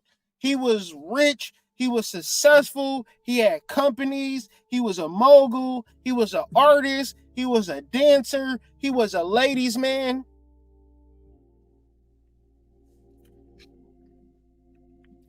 More money, more problems is what his claim to fame was. In 2024, this man got his whole house raided. It was a guy that got arrested, right? First, Keefe D got arrested.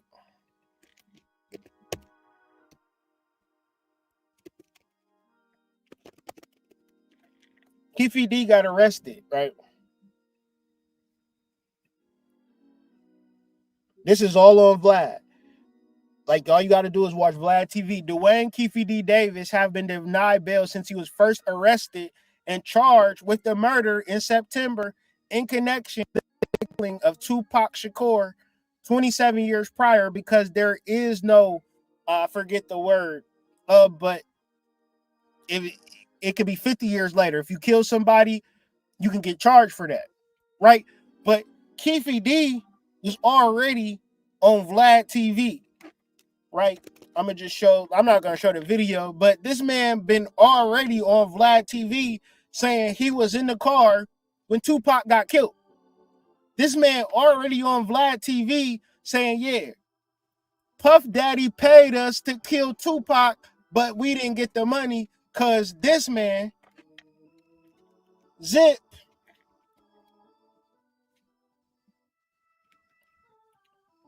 the dude in the top right-hand corner, Zip, he took the money and ran off. But these four, Orlando Brown, Keefe D is Orlando Brown's uncle, these two went to go kill Tupac in Las Vegas.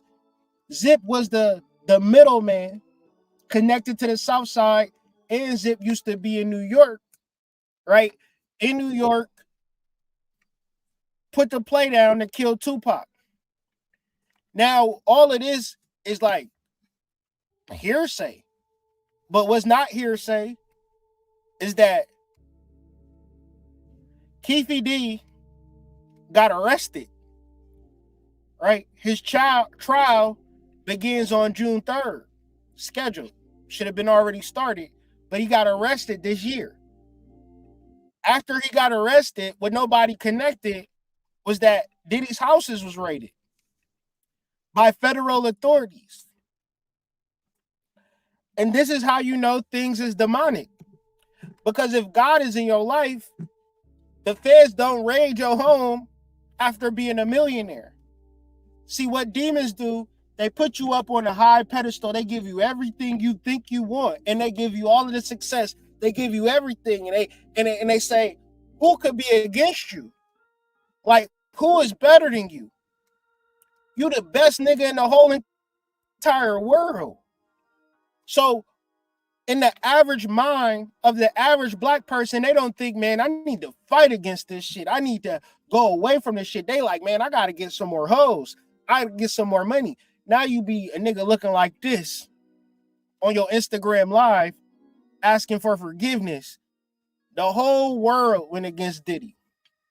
See, the whole world can lift you up on some demonic shit, but the whole world can bring you down on some demonic shit. So let's get into it. We're talking about glamour. Verse 5, speaking great things. What is this talking about, Bible? Is they talking about something that happened 5,000 years ago, or they talking about the rapper? That's the only, like, the rapper, the orator, the person that speak great things, but that don't matter. It can affect your mind. Nigga be like, Jay-Z is great. You know how many niggas is in jail from listening to Jay-Z? Why is Jay-Z the #1 rapper of all time? Billboard put out a top 50 list because that nigga put millions of black men in jail. That's why he's the #1 rapper. If he didn't put black people in jail, he wouldn't be on. Listen, Jay-Z worked for the fucking NFL too.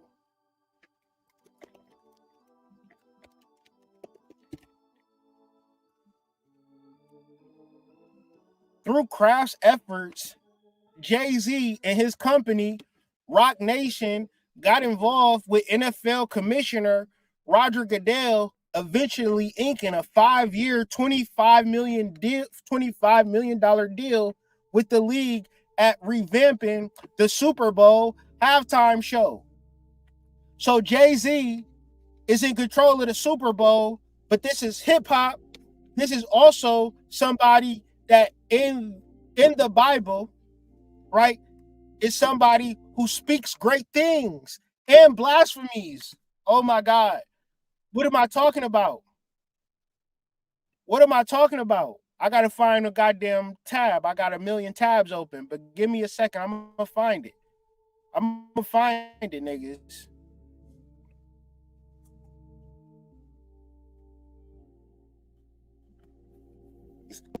What could they possibly be talking about? What could they possibly be talking about if they're not talking about Jay-Z? Because what is Jay-Z's? What do Jay-Z call himself? He calls himself Hova, Jehovah. That's the name of God. Niggas is called Skibbity D, Lil Wayne, Big Kirk, right?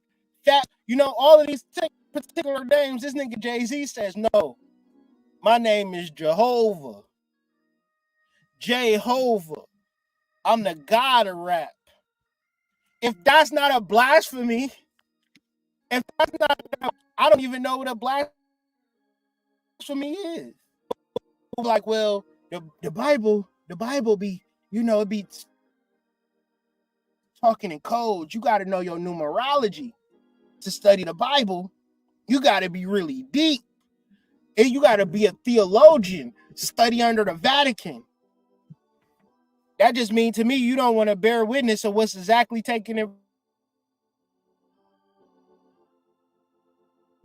Because we can all, meaning that there's a lot, and there's so many. I like the reverberations of the vibrations of niggas on the Jay-Z blueprint to fucking prison. No pun and fucking intended. But once again, how do we know it's glamour? Because we're not gonna look at Jay-Z as a bad person. We're gonna look at Jay-Z as a good person. If the albums, niggas don't even think, you know, all of that shit. Like, niggas thought that they was real live hustlers listening to that shit. The funny part about it, Jay-Z didn't even do the shit that he was rapping about. And power was given unto him, continued to 40 in 2 months. So Zachary Lansdowne says glamour appears attractive because it offers self-aggrandizement and judgment of others. You know how they do this? I got a cousin, man. He wanted to be a rapper, like in real funny, like for real. He wanted to be a rapper.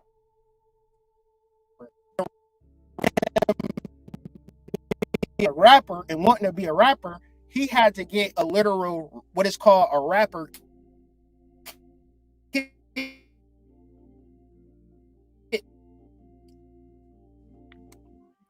And if he didn't have a rapper kit,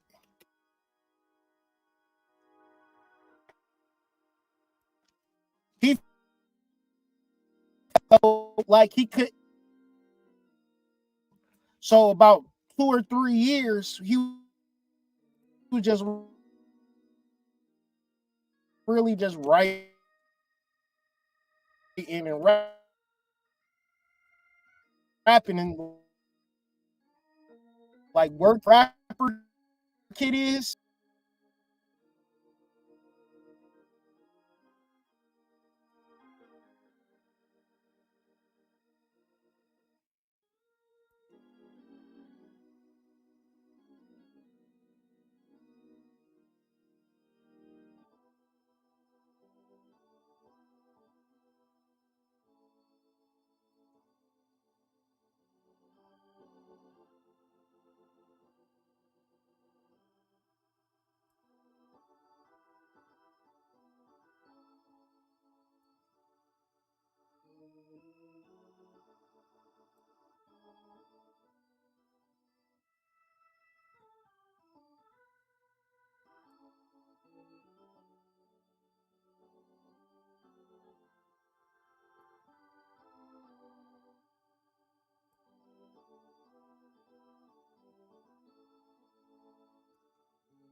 Had to fight like hell to get back online.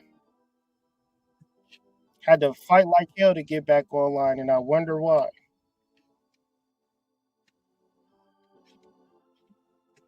I wonder why.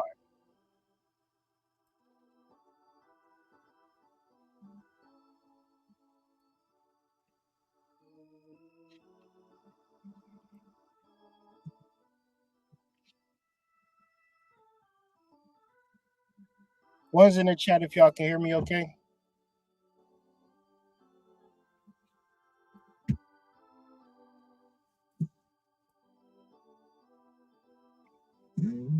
I didn't think they were gonna let me back on. I thought they kicked me off YouTube for good. I was like shit. At least I knew what I was talking about.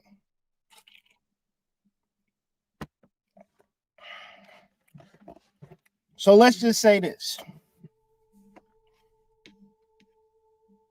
And he opened his mouth in blasphemy against God to blaspheme his name and his tabernacle and them that dwell in heaven. We could muddy the water. We could get into like semantics of what this is actually talking about. But I want us to bear witness to this real quick.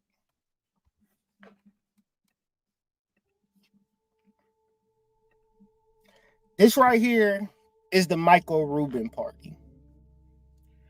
And see, we don't we just look at people as skin and bones and we all the same. Right? We are all the same.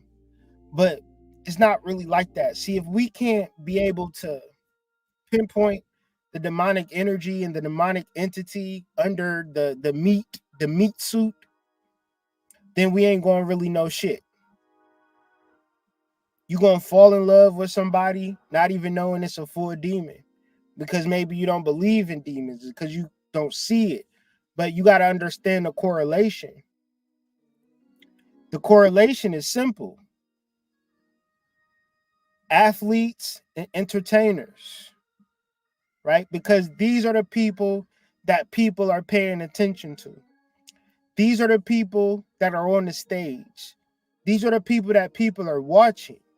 And the reason that they're watching is because they may have light, but they're not utilizing it in the right way. They're utilizing it, and it doesn't seem wrong to pick up a basketball. It doesn't seem wrong to put out a mixtape. It doesn't seem wrong. It seems like something good, something normal, something regular to do.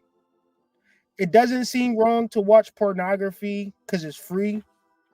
Right? These things just seem natural and regular.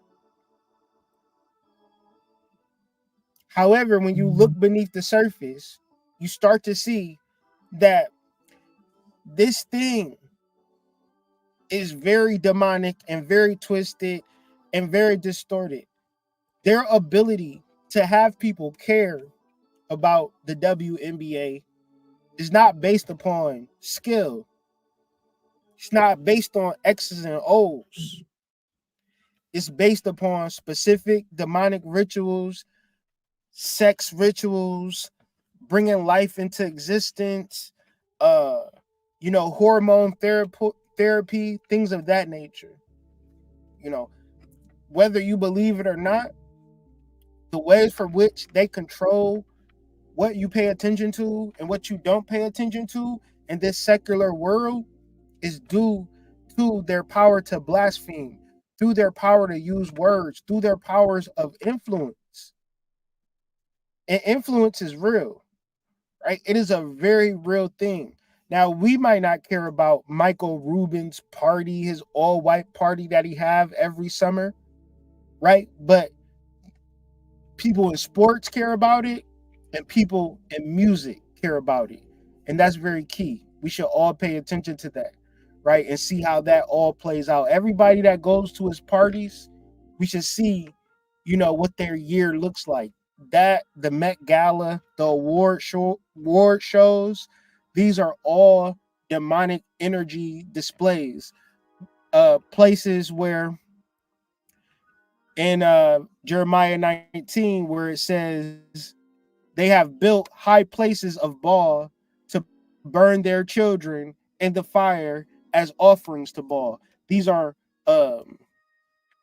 award shows and things of that nature, museum Met galas and all white parties and things. These are big rituals, right? That we're not even invited to, but they let us know because at a certain point, this is where the spirit cooking, the spirit cooking is the attention that they're able to summons, right? But even deeper, let's get into the Bible verse.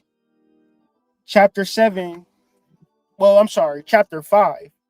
Glamour appears attractive because it offers self-aggrandizement and judgment of others. So at first, this doesn't make a lot of sense. But when you look up the word self-aggrandizement, it points to really only one thing that I could actually think of. Maybe politics, but aggrandizement is the act of making something or someone appear larger or more important than they actually are. To me, that sounds like your average hip-hop star, right? If I get the chains, if I get the watch, if I get the bracelet, if I get, all of the trinkets, if I get the car, if I get the fleet of cars, then I'm better than you. I'm better than myself, right? Not even better than you. I'm better than who I used to be. And this is what a rapper is faced with, right? They can't be regular. They can't be normal. They can't be independent on the grind, building up. They got to be this great sorcerer that's able to change everything. And really, no matter how many chains you get, no matter how much cars you get, you could be, anything can happen at any point in time. And the reason that we know this is because when we understand and understand God's nature, it's not about being greater than my brother or my sister. My platform ain't for me to be better than you. My platform is to elucidate and alert you that all human beings are created equal and are spiritually united. The rich person, the poor person, the fat person, the skinny person, we are all created equal under God, and we're all spiritually united. So what the rapper does, what the sports person does is say, this nigga 6'8". Obviously, he's supposed to get money and be better than you because he can put a ball into the hole. Right? This person can rap in double entendres, triple entendres. He obviously is better than you because he can rap these bars. And so the nature of most rappers, people who just pick up a mic, they gotta rap like they better than somebody, they greater than somebody. That's the nature of the sport. The nature of hip hop is counterintuitive to your soul's development, and this is why it's so prevalent. And you might be above and beyond it, but I'm telling you, for these youth, they are not above and beyond hip hop yet. They're still under a stranglehold, and what makes it a stranglehold is because they vibrate and focus on people that have these skills, but somehow they feel like that person is better than them. That concept is blasphemous against God. That concept. And he opened his mouth in blasphemy and see, the Bible is so amazing because the verbiage and how they put it down is just so clear. It's not he opened his mouth and he chose his words carefully. No, he opened his mouth in blasphemy, like the context. Once the beat kick on, you start thinking about what words to say. Your mentality is in blaspheme to God because the nature of the words that you use are going to be in you being more important because your bars is so good, or you dress this way, or you got money, or you somehow are more important. Even when you don't know, you are still being blasphemous because you're not even bear witness into the fact that, yes, there is no me better than you. Most preachers don't understand this. Most people in high executive positions, most politicians don't understand this.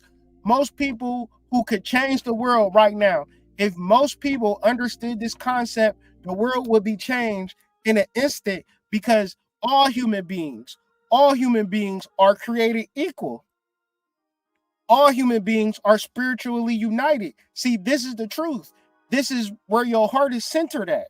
If your heart not centered in it, even when you don't realize it, you're being blasphemous. You're creating negative energy in your life because you're not bear witness into your soul.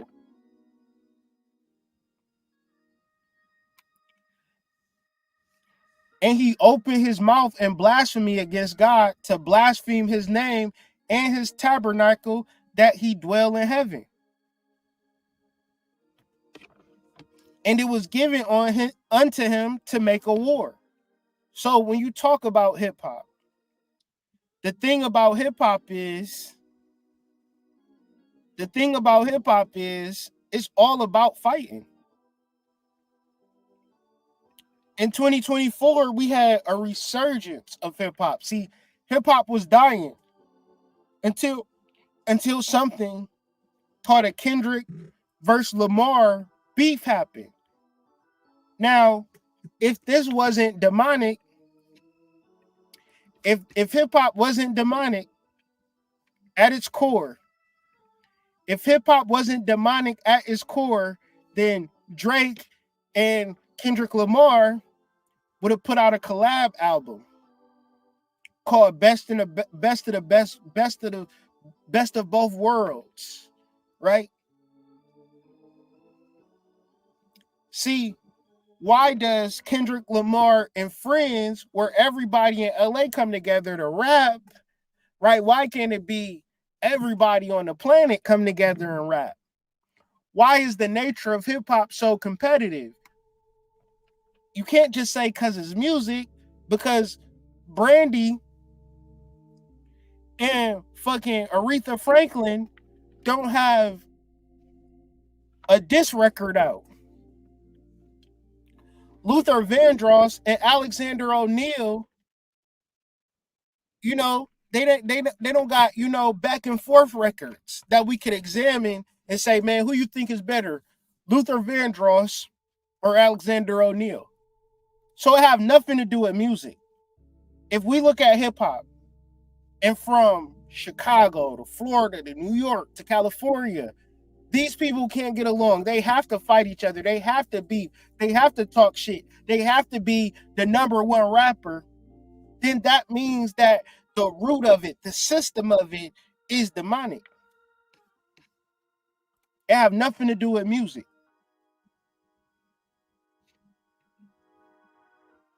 And it was given onto him to make war with the saints and to overcome them. And the power was given him over all kindreds and tongues and nations. Zachary Lansdowne goes to say, glamour distorts and subverts even the wisdom of the causal body, and it controls all parts of the personality. So when you are not in tune with your soul, glamour is the desire for the external circumstance, the external thing. Because you want the external thing more than your soul, your whole viewpoint and perception is going to be distorted and subverted, even at the spiritual level. So it's people that want to grow, good people, and they can't get it right because they want what they want outside so bad. And they don't really want to bear witness to the power of the soul. They don't really want to get the gifts of spirit, the gifts of the soul. They depend on that white boy paycheck more than they depend on their soul. And all that dwell upon the earth shall worship him, whose names are not written in the book of life of the Lamb slain from the foundation of the world. So once again, we could go on and on and on in reference to rappers in Philadelphia. YBC Dull was sitting in his truck in the back seat, and a 16-year-old drove by and fatally shot him. I don't think YBC Dull was no angel, because he was famous for going to his ops graveyard and digging up his ops graveyard on camera. So these boys come in levels of disrespect that's even beyond anything. And the career choice for these disrespectful people are usually rapper. And when a rapper is in beefing or being disrespectful, what happens to his career, his numbers and his views go up. So the algorithm rewards when black men are at war. They get more views, they get more money, they get more notoriety when they rap about the ops. They will go very viral. They will get super successful if they're able to successfully end the life of another black man and get away with it. If they're able to get away with it and then brag about it on wax, they will become successful because the people on the internet will do the job of the police better than the police. And they'll be on Reddit saying, yeah, that man, he got 6 bodies. He legit. Let's give him all the views. Let's give him all the clout. Let's give him all the chains. Let's give him all the girls because he killed the most people. It's almost like Grand Theft Auto in real life, but yet and still you want to say that music is not demonic. You want to say they're going to cut my live stream off, cut me off the live, and I can't even get back on this bitch. Because this shit is not demonic. This shit is actually from God. Rapping, rappers, drill music is what God wanted black people to do. This is what you're going to tell me. And we shouldn't speak against this spirit. We shouldn't speak to this spirit. We should just act like the spirit not even there because we want to be successful in our own personal life. Well, this is the spirit of glamour. This is the spirit of beast because we're not talking about these rappers per se. We're talking about ourselves and how we want things outside of ourselves and what and we should be able to learn the lesson from the individuals who live outside of God's purpose. And we see how their worlds are flipped upside down. They can't even sit in a car at a red light without worrying about somebody shooting them. And then we say, this shit is not demonic. Do I sound crazy? Yes or no? Because maybe I sound crazy. Because I can look on the internet and people will applaud and observe this shit like it's normal. And to me, I say, oh, this shit is ending faster than we thought it was going to end.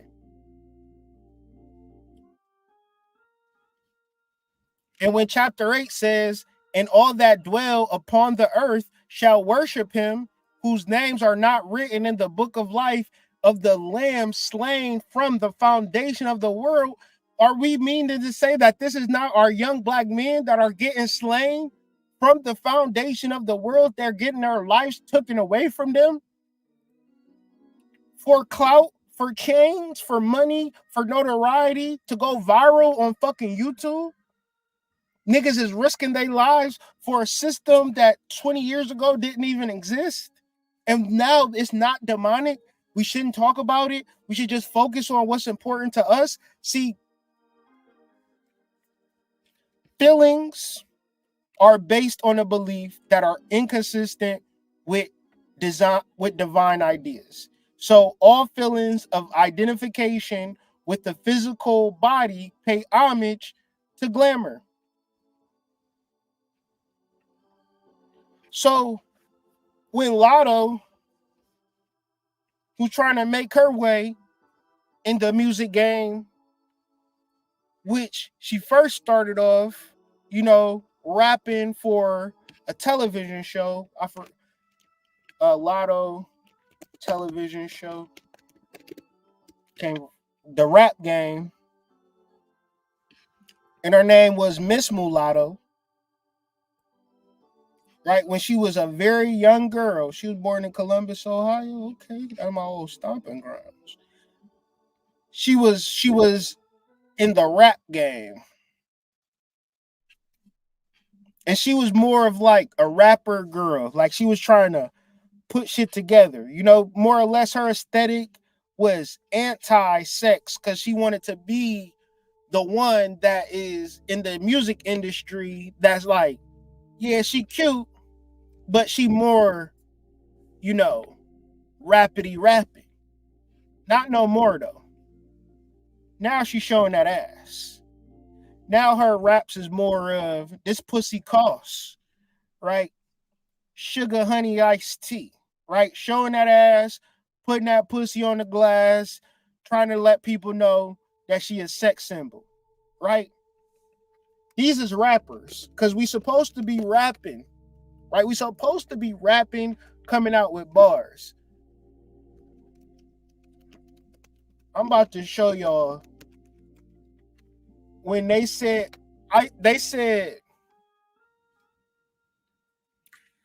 they wanted Ice Spice to freestyle. I'm gonna show y'all what Ice Spice did when they told her that, when they said, all right, Ice Spice, we want to see you freestyle.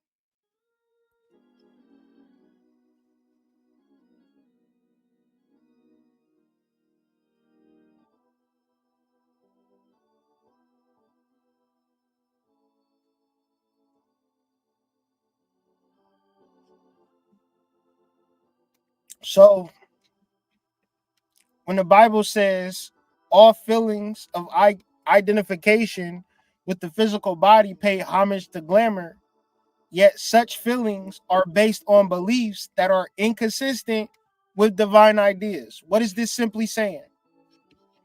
This is saying, if you think that because you got a fat ass, you God's favorite, that's inconsistent with the divine ideas. What's the core divine idea?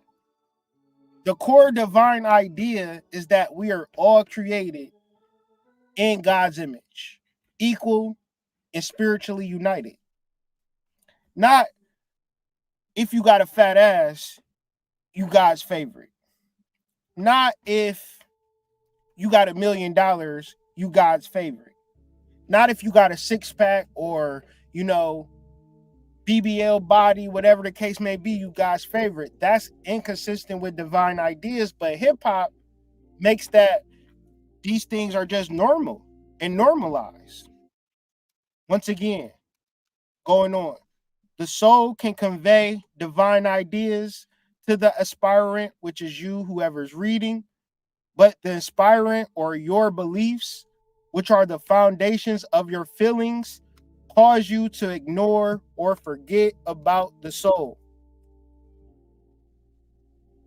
So once again, we have souls, but because our glamour is so powerful, because our need to be successful is so powerful, because our need to be rich is so powerful, because our need to just, you know, have all the sex in the world and have a nice this or a nice that is so powerful, most people will ignore or forget about the soul. And that's why we need to have the conversation about glamour.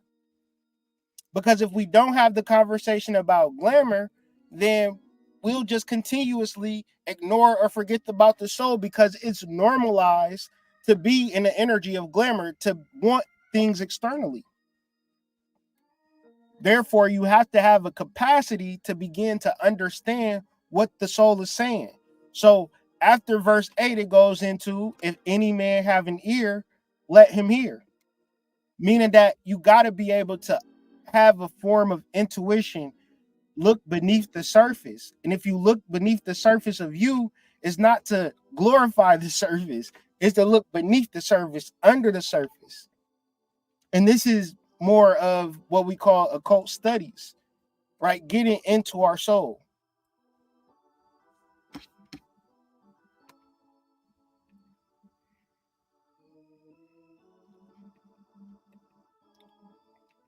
Sexy Red is another one. Her whole context and aura is centered around sex and things of that nature. Y'all couldn't hear the video. Okay. I'll replay the video. And it really wasn't in reference to the sound. It was just she was supposed to be freestyling and she just started twerking. Right? It's like, you a rapper. Why don't you spit some basic bars? She couldn't even do that. She just started twerking, which is more or less, self-aggrandizement and holding views inconsistent with divine ideas.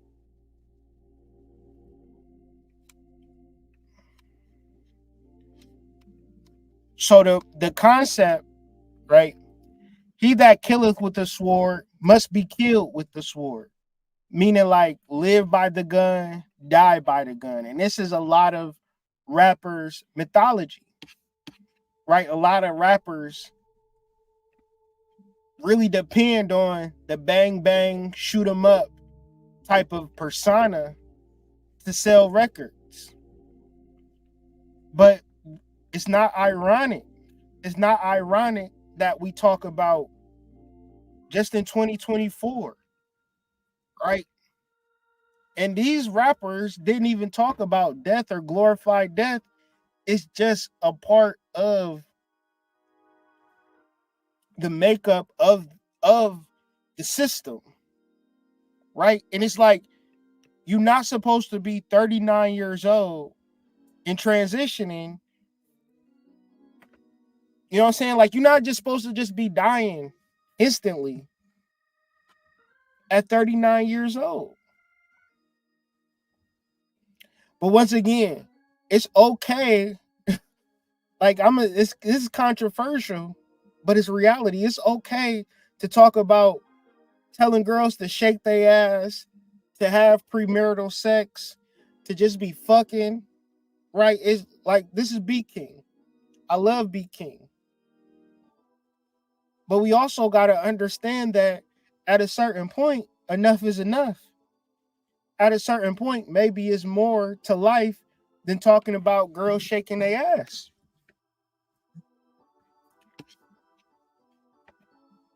Like, maybe, right? I'm 39 years old myself. And I know how it is to live unhealthy and have that feeling at 37, 36, 35. Man, I could die if I keep living this way. That's a real feeling. That's your soul really talking to you, wanting you to make an adjustment. But when the money is on the table, most people are going to follow the money. And most people are going to applaud them. Fat Man Scoop. To be on stage. And the last thing you say, if y'all came here to have a good time, somebody make some noise and collapse on stage. A lot of people say, man, if it wasn't for Fat Man Scoop, I wouldn't have had fun at that party. If you didn't have fun at that party, life would have went on any fucking way. We could effectively remove all rap away from the earth, and the earth would be a better place. Because you're not supposed to just collapse. You don't live a healthy life, make good choices, and collapse through bad health. Life don't never life that hard where you can't reclaim your health. You can't reclaim your soul. It's only when the external desires push you and pull you through life Can y'all not hear me now, or y'all couldn't hear the video? And I think it's a major delay. But they for sure hating on this video.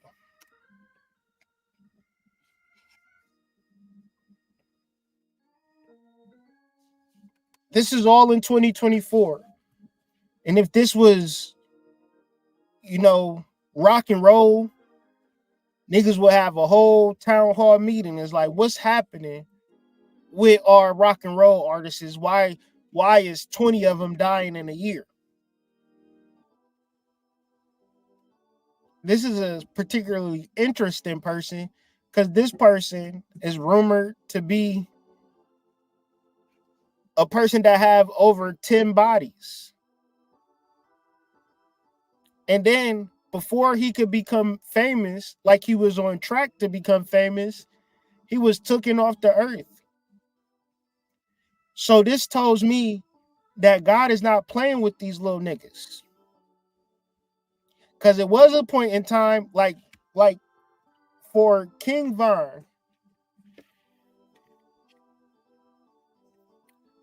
to be known as a person in Chicago, to have bodies, but not even to get shot and killed in Chicago, be in a whole different state, trying to move away from that type of energy, and it still finds you, that shows me that God is not playing with these niggas. So what is rap but a highway ticket to the pearly gates? Like, I used to see rappers and want to be rich and famous. Now, if you see rappers, you looking at somebody that you like, damn, I don't want to be addicted to drugs and dead.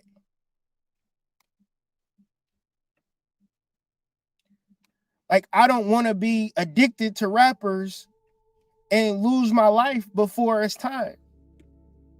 The reason that we look at rappers like this is because of God. Because if the demons could have it any other way, they would keep putting these people on pedestals and keep having people crashing out. But at a certain point, it'll come to a time where the rubber meets the road. And that time have happened this week.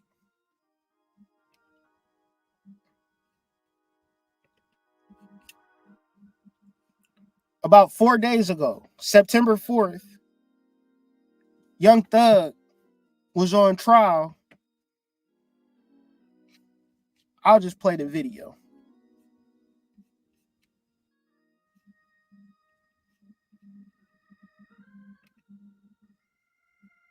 Let me see. I'm gonna exit out this and then bring it back up.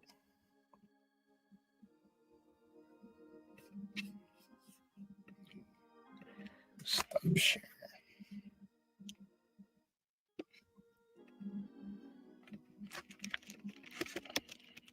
I'm not even going to try to play nothing because I don't even want to go. They already hating. Goddamn. Share my screen. So this week, we lost Rich Homie Quan. And just in the name, it felt like God was telling me about Glamour. Rich Homie. Somebody that was rich or not rich, but rich in spirit is how he said it, Rich in spirit. Rich as in spirit. And I think that was an album title. And I thought that was interesting because this is a shameless ass plug. But I put out a book called Blue Magic that's going to be shipped out to people this week for sure. Fingers crossed. Should have been here today, but it's Sunday, so I'm imagining it's going to be here tomorrow. But really, this is about blue magic. But really, when you read the book and you get into the science, it's just about getting closer to your soul and really getting the perspective of your soul. If you got close to your soul, there's no way that your soul just wants you to be broke and unlucky and lonely. So when we look at Rich Homie Quan, we're also seeing that it's more than meets the eye with this. It's an energetic thing that we should be able to speak to and talk to, because the reality is this. This is hip hop. This is what you can look forward to for the listener and the rapper, because the spirit of it is demonic. Where it leads you: murder, overdose, things of that nature. And we listen to this music, and the reason that we listen to the music is not because it's the greatest music we ever heard. We listen to this music because it have been promoted and sent through the airwaves through payola, the record companies. They put people in record contracts. And so your artist is never rich. What is a record contract? Is nothing but a loan. So no rapper that you look at is like rich. How does a record deal work? Is it just a loan? A record company signs a band or artist to a record deal. The record company gives an advance or a significant amount of money that could be $50K or could be over $1 million. The advance is future profits from future record sales. So when an artist gets money and he buys chains and he buys cars and he buys this, he has to pay all that money back through being successful at making music. But what we notice with these rappers is that they do not become successful. The more that they out, the less that we care about their music. So in 2012, 2014, when Rich Homie Quan was making all of this money,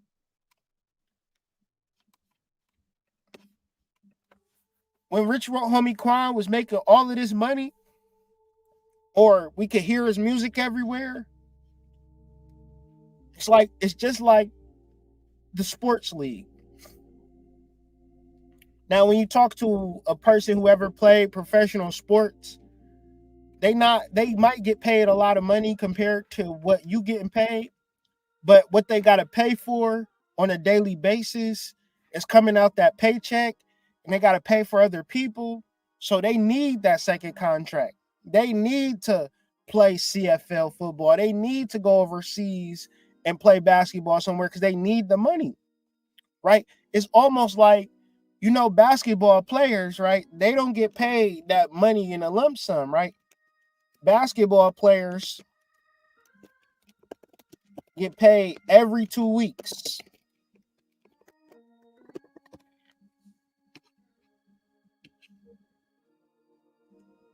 Some get paid monthly, some get paid once a quarter, some get paid on specific dates throughout the season. But most people, like the regular people, they just getting paid. They getting the NBA doles out checks on the 1st and 15th of each month, nigga. These niggas ain't rich like that. NFL the same way. You would think that they should be getting giant 6-foot cardboard checks too. But no, they getting paid direct deposit just like your ass. And if they don't get that second contract, it's scary business out here. So back to Rich Homie Quan, back to being rich in spirit. What is we really talking about? Are you rich in spirit? Are you really tuned in and tapped into your soul? Or are you still trying to be successful in the music business, in the music game? Because here we are. A lot of us got a lot on our plates, a lot on our shoulders, and we not trying to escape this matrix through drug usage. We just like, it's tough, it's rough, but shit, most of us gonna go to sleep and wake up and try to figure this shit out. But the artist, right, with nothing but time in his hand, no way to actually make real money because the system is not set up for the artist, for the athlete to make real money. No, these people are broke, disconnected from God, and have everybody looking up to them. They have to lead everybody away from God. That pressure makes a lot of artists want to take drugs. And then another layer beneath the surface is Motown, his record company, Motown Capital, is saying, well, damn, we got these songs. I be feeling like the man when I walk through. Got 100 bands when I walk through. Or flexing up, flex. Like they got all of these, bops by Rich Homie Quan. Nobody's streaming them. You know how we can make some money real quick? We can take Rich Homie Quan off the earth through an overdose, and for a month or two, people will stream Rich Homie Quan music. So when I'm walking into the office today, guess what I hear? I'll be feeling like the man when I walk through. Gotta come from bands when I walk through. You know what I'm saying? So we also got to look at it like that. Big Scar, another rapper, overdose. When he transitioned, people listen to his music. This man is 22 years old. So when you say, I want to be a rapper, you got a son, you say you want to be a rapper, why you want to die from an accidental prescription drug overdose at 22 years old? Why you want to go under them footsteps? I want to go to the NFL. Why you want to be broke? Why you want to file bankruptcy when your career is over? You mean to tell me you're going to work day in and day out, make it to the NFL, play football for a year and a half, maybe 3, be out of the league in 3 years, have to file bankruptcy because you don't have no real skills to make money in real life? Why do I want you to go under that path? Enchanting. And this is all 2023, 2024, 2022 young people that's dying because of fentanyl. Because these young people are so dissocialized. Is dissocialized the word? I don't think that's a word. I'm going to look that up, though. That sounds provocative.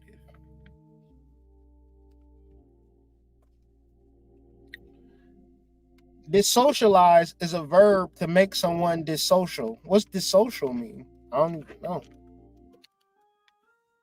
Dissocial is an adjective that means unsocial or selfish or disinclined to or unsuitable for society. So I'm pretty good at that. I'm pretty good at making up words, but they actually be words and it actually makes sense to what I'm talking about.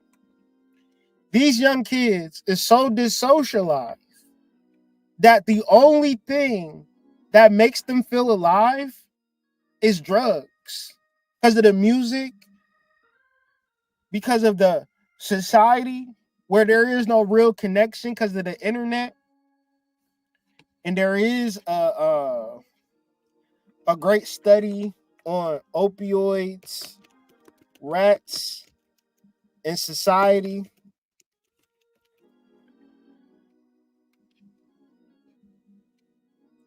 Where the rats, they got together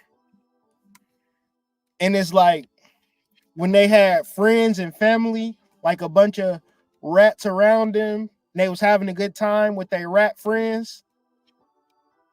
Like they didn't even think to use opioids, right? So if you got a good family life, good mental health, you might not even think to go down that route. But see, with the rats that was isolated and they didn't have nobody and they couldn't talk to nobody and they ain't know how to be vulnerable, they ain't know how to be open with people, these people were susceptible to opioids. Like they sought the rats sought out opioids for the actual relief. So what this study teaches us is that opioids and opioid addiction is actually a social disease where nobody is saying hello to you. Nobody is saying how you feel today. You have nobody to connect to. And the only thing you can connect to is the music. But your artists are struggling too because they broke, because they under demonic possession. And so what does the demon want you to do?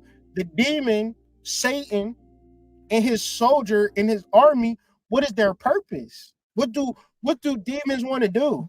If demons exist, what is their purpose in life? Like, what is their goal? The purpose of a demon, the goal of a demon is to recruit children. Once again, Jeremiah 19.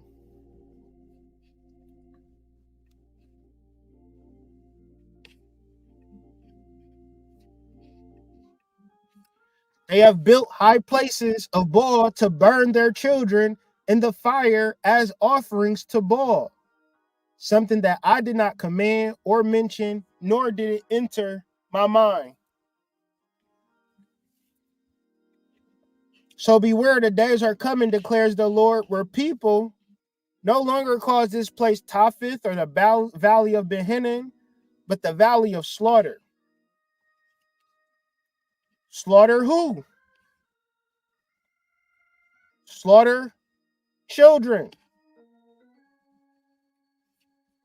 Because we're not telling our children about our soul, about their soul. We're teaching our children to get money, to be successful, and they want to be successful. They want to get money. They learning this shit in school, and once again, they get addicted to the music. And once they get addicted to the music, that's all that matters.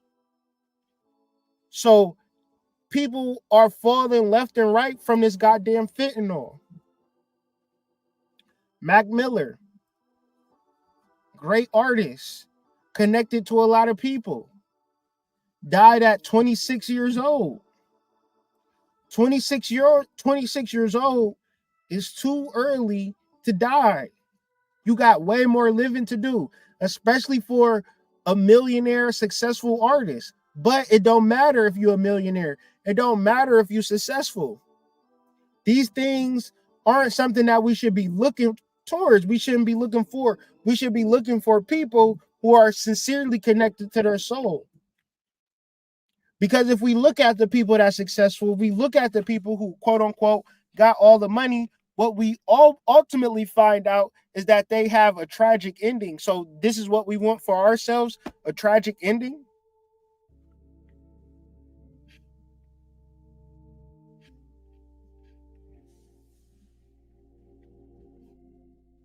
And this is hip hop, right?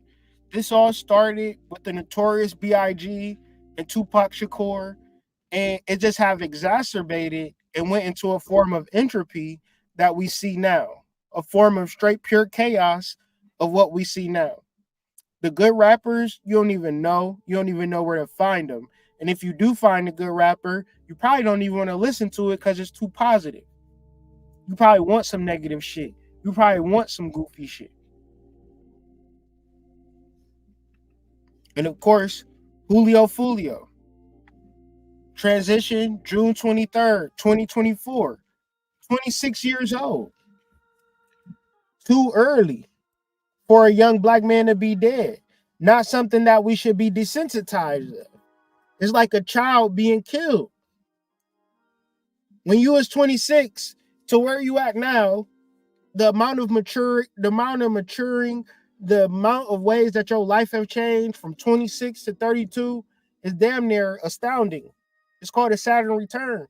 Julio Fulio don't get to experience a Saturn return. Because I'm sure he figured he could be successful and rapper and troll and be rich and self-aggrandize and be braggadocious and just be the toughest nigga in Jacksonville, Florida. But they wait for you to leave Jacksonville, Florida, put your guard down in Tampa, Florida, because that's a party place. You know, you go to Tampa, you have a good time. It's like you walk around, everybody having a party. So you put a guard down when you in Tampa. You know, you having a good time. His ops followed him from Jacksonville to Tampa to take his life. That's a lot. But most people would want to be a rapper. You want to, listen, you got to have the kit. You got to have the ops. You got to have the drama. You got to have the rep. Man, the bars come later. The talent come later. You got to have that rep, right? If you could kill another black man, man, you probably can be the #1 rapper in the world. But it's only going to lead you but so far. The main point, because I got more points, but I don't want them to completely cancel me from this video. I want to discuss the main point.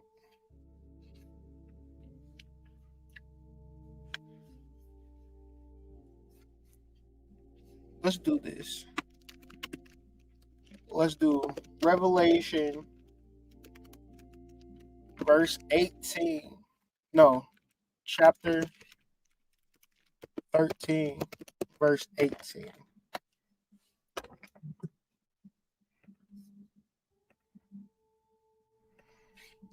Revelation chapter 13, verse 18 states, here's wisdom, right? Quick little sentence, but it shouldn't be overlooked. It should be examined. Here is wisdom. The quality of having experience, knowledge, and good judgment. The quality of being wise. So, knowledge, experience, and good judgment. Revelation 13:18 says, here it is. Let him or her that has understanding count the number of the beast, for it is the number of a man, and his number is 666. 666. Right.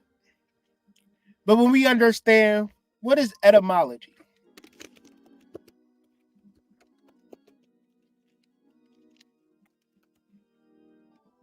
etymology is the study and the history of words, including their origins. I'm sorry, not etymology, but gematria.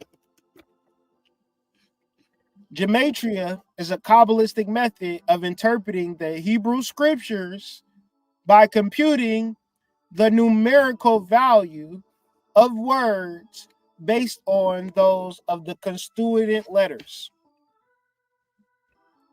So in Revelation 13:18, where it lays out a number, it's giving you a name or a word. The same way as it give you a name, it's also giving you a number. For it is the number of a man. So this man is a specific person, and the way that you identify this person is through a particular number. So when you study the Bible, you could swear to God that it's talking about something outside of yourself. Somewhere, somehow, it gotta be talking about somebody somewhere outside of yourself, but that is not the case. The Bible is metaphysical. Every word, every number, every concept, every verse, every syllable is about you. So in 13:18, when it says, here is wisdom, it's also saying, here goes some wisdom for you. Let you understand and count the number of how you process your emotions. For when you process your emotions, you will figure out what your soul is, and you will be guided by your soul. It's a trick to it, because most people, the trick is that most people could give a fuck about their soul. And that's why I love this passage by Zachary Lansdowne explaining verse 18. Here's a key principle of wisdom. Illusion operates through the personality. And it's right and exact with artists. Because the artist, unless you Kanye West or unless you Dave East, you have a fictitious name. Drake's name is Aubrey Graham. Jay-Z's name is Sean Carter. But can you differentiate Aubrey Graham from Drake, Sean Carter from Jay-Z? However you look at it, you're dealing at some form of illusion. And that illusion is the personality. Because the personality of Drake, which is this rich boy, playboy, is not the real version of Aubrey Graham, because Aubrey Graham had to be a little kid, grow up, be somebody completely different. The nature of music and music artists is that you have to create some type of illusion about your personality. So if you don't realize this, even deeper, the personality, you don't even got to be a sports star. You don't even got to be a rapper. You could be a person that is just named something by your parents. That within itself is an illusion. 6 is a numerical symbol for illusion, which could be arrived at in 2 ways. First, the dragon symbolizes illusion and has 24 features, 7 heads, 10 horns, and 7 crowns. You know that's illusion because you've never seen that in real life. According to ancient Greek numerology, the digits of the decimal number can be added together to obtain an equivalent number, which is 6. The number 24 in its turn equals 6. So 6 sometimes suggests incompleteness in comparison with the perfect number 7. So if 7 represents completion, 7 days in a week, 7 chakras, 6 is 1 away from 7. This number in verse 18 can be written as the sum of 3 numbers obtained from its decimal expansion, 666. Here, 6 represents illusion on the mental level.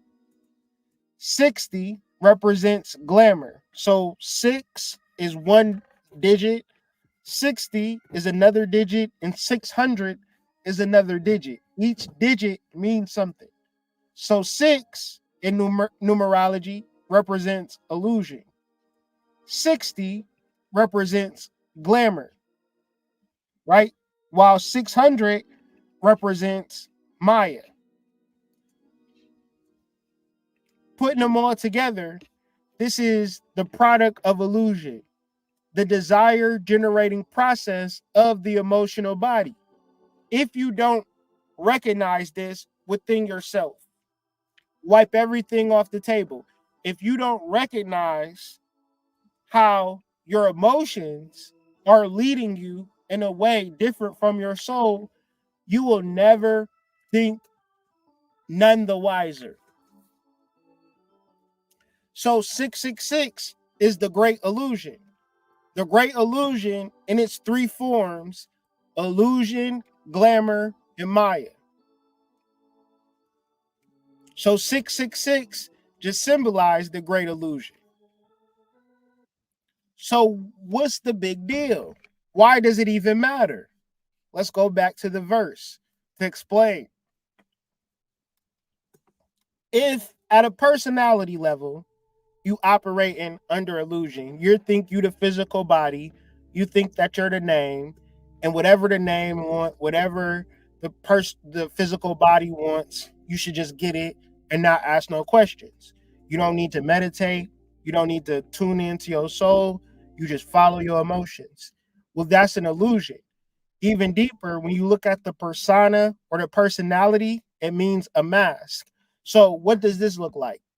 If you had a character in a movie and you played a role in a movie, when the director said cut, you just continue to live as that character for your whole life. You never separated from the character that you was given in this movie to who you actually are. God informs you of who you actually are, and the world informs you of who you actually are not. Therefore, illusion operating as a personality leads into pervading or entering into the mental body as a false belief. If I don't even know who I am, then everything that I believe about myself is false. That's why you can be a god. You can be Rich Homie Quan. You could be Mac Miller. You could be Young Dolph. And everything is going great. You is a millionaire. You successful. You got the hoes, but it still don't happen the way you think it's supposed to happen. Because when you are not in the center of yourself, you will stay outside the center of yourself. And that is a loss for anybody. God is very simple. Why would God be complicated? Only humans are complicated. When you have false beliefs, that is complication. So when you are in a space where everything you believe is false, you have no choice but to feel bad. When you feel bad, when you feel negative, that is glamour. When you in this moment in time, in God's creation, in the moment now, don't bear witness into the moment now. Understand that you are the powerful soul that can elevate and build yourself up beyond heights. Right now, you don't need nothing. Nobody has to come save you. You don't need to get nothing. You got it all within yourself. If that's not your core belief, then emotionally you're gonna feel bad. You're gonna feel you're gonna feel detached. You're gonna feel like something is missing. So even deeper, when the Bible says in verse 18, here is wisdom, you're trying to explain something to you. So when somebody explains something to you, it's your job to then understand what I'm trying to explain. And in the text is stating, understanding this principle implies deeply distrusting all reactions of the personality to life and circumstance. So when Biggie said it was all a dream, I used to read Word Up magazines. And when you having a rough life and you react to this, right, and you feel like your whole drive is to not be poor, your whole drive is to save yourself or put yourself in a different position, and you get so focused and so fixated on life and becoming successful, and you don't realize that you have a soul. Because it's life that keeps coming.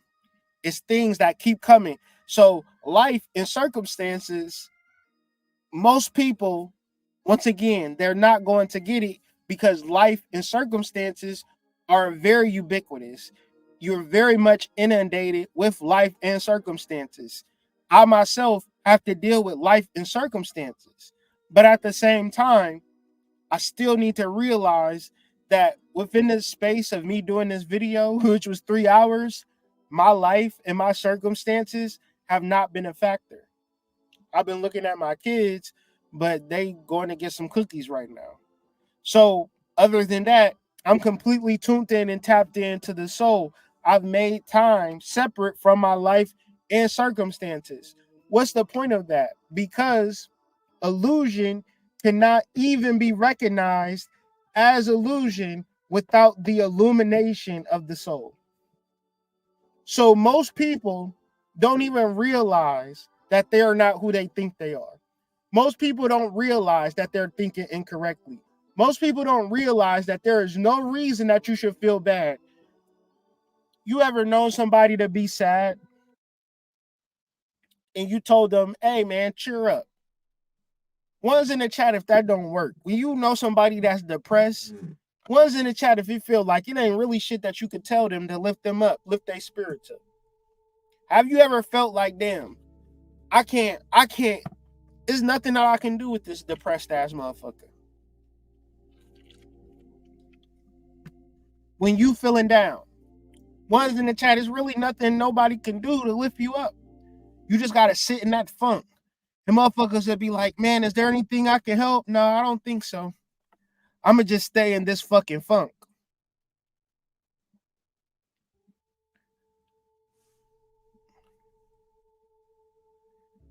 If you don't realize that you don't even have a reason to be sad, your sadness, your emotional body can be operating in one of two ways: energy and motion. Right? Energy and motion. Where is this energy flowing? Is this energy flowing to solving your problems, life and circumstance? Or is this energy flowing to getting to know yourself? Getting a understanding of who you are as a spiritual being. Most people, when I say a spiritual being having a human experience, for most people is in one ear, out the other. Why? Because illusion cannot even be recognized as illusion without the illumination of the soul. So I can point out rapper after rapper that meets a tragic end. It'll be a young kid that will try to be a rapper right after another rapper dies. Why? Because illusion cannot even be recognized as illusion without the illumination of the soul. Most people can't see it. If a drug kingpin gets arrested and sentenced for 20 years, does that mean that people stop selling drugs? No. People continue to sell drugs, people continue to do crimes, and people continue to go to jail. I'll be watching on YouTube the goddamn body cam footage. Man, YouTube, Twitter, seeing how people live, it make you want to live right. Because I would hate to be doing a scam and people would be like, did y'all see Hood Mystic on that body cam footage scamming out of Best Buy? Some weird shit like that. Then people think they can steal out of Best Buy. Why do they think they can steal out of Best Buy? Because illusion cannot even be recognized as illusion without the illumination of the soul. So when you look at your young children, especially your young boys, and you see them wanting to be something, wanting to do something, be successful at this thing. I'm not saying go against being successful, but I feel like little young black boys should know about God. They should know about the soul, because that was my foundation. So even though it went in one out the other ear a lot of times, it was easy for me to come back because it was taught to me before I was even able to understand what was being taught to me. Right? Knowing about God is great. But once you got to know about God within yourself, that is the illumination of the soul. If it is not the illumination of the soul, ladies and gentlemen, everything is illusion. The illumination of the soul is your actual truth. Your body is not real. Your accomplishments are not real. Your money is not real. Your vacation trips is not real. These are all illusions. See, but illusion cannot even be recognized as illusion because you haven't illuminated the soul. There's a lot of things that you will begin to see through. People are stopped eating deli meats. People are stopping eating chicken. I've stopped eating that shit in 2017. Because the illumination of the soul can tell you it doesn't make sense to eat chicken. Why does it not make sense to eat chicken? It's not enough chickens in the world to supply the country with the chickens. The grocery store, the restaurants. It's too many chickens. If it's a restaurant and it's chicken at every restaurant, every McDonald's, every Michelin 5-star restaurant, every place you can imagine, they got chicken. Every grocery store, from the small rural market got chicken to the biggest fast food chain got chicken. If they serve it hot food, they got chicken. They got chicken on the bone. They got the party wings 50 pack. It's not enough chicken in the world for my mind to say that this chicken is real. That was in 2017. That was, 7 years ago. They still making chicken. It's too much chicken. Can't be real. Can't be good for you. Can't be. The illumination of the soul tells me, man, it's a lot of shit that you can just see through. A lot of shit, when you illuminate your soul, you would just let a motherfucker go. Right? When you in illusion, you be like, oh, I don't know what I'm going to do without this person. You going to do better? You going to do great? What am I ever going to do without you? You going to live a wonderful life without them. What the fuck are you talking about? When you don't illuminate your soul, you need shit from the world. When you illuminate your soul, you don't need shit from the world, right? This is the point. But once again, those 3 lines, illusion cannot be recognized as illusion without the illumination of the soul, is something that requires meditation. It requires introspection. It requires a lot of work to fully grasp. This is why it's presented as, here is wisdom. And this is why scholars for thousands of years have debated on the number and the meaning of the number. You can't find a chicken in the wild. One's in the chat if you ain't never seen a chicken just running around in the ghetto. You see dogs, you see cats, you see all types of animals. I ain't never just been walking in nature and seen some chickens. Like a family of chickens. Just existing naturally. Like, oh, this is a chicken nest. Never. You see birds' nests, all types of shit in the wild, all types of animals in the wild. I ain't never seen no chickens. The only time I seen the chicken is when they said, why did the chicken cross the road? That is the only time, and that's proverbial. I don't even think that's a real story.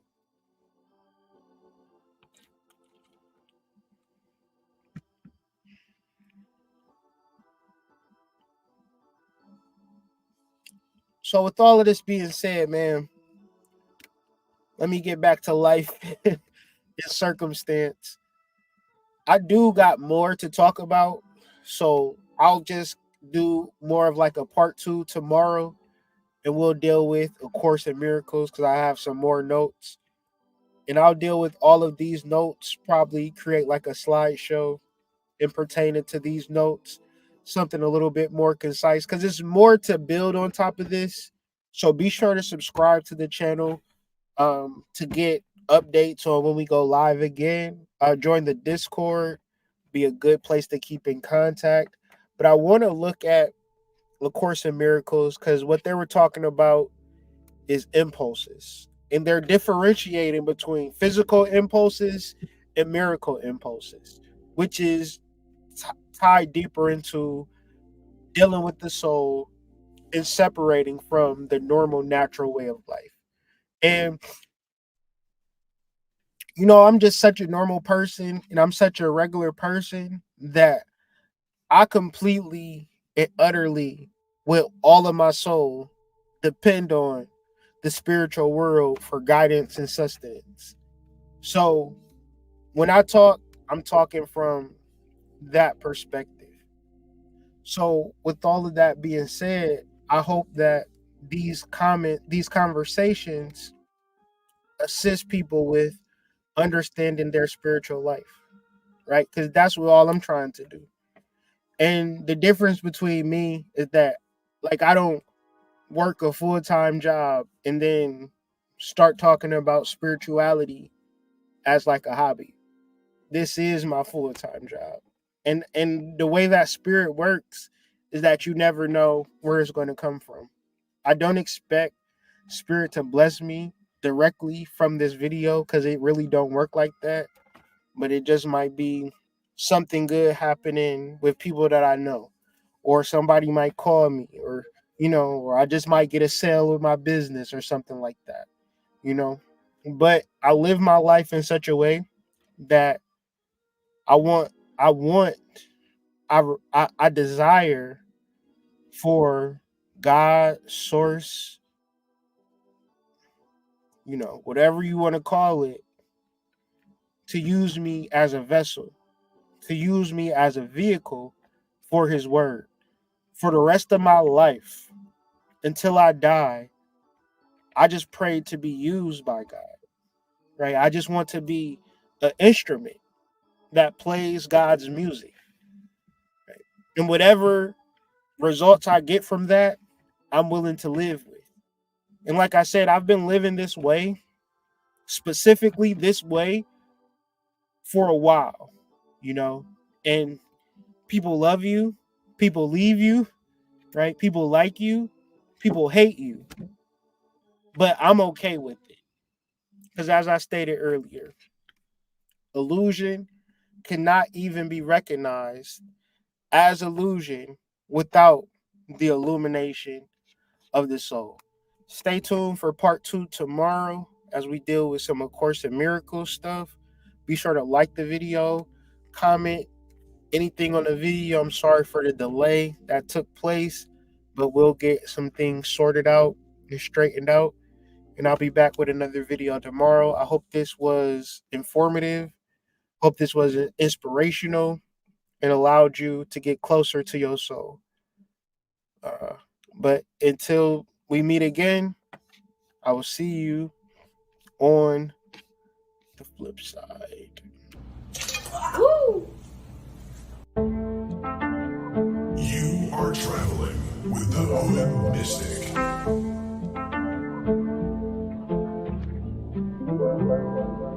Time to tap in now.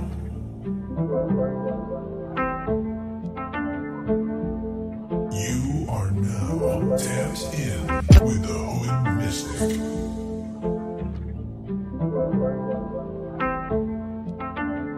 Your favorite mystic's favorite mystic. Your favorite astrologer's favorite astrologer.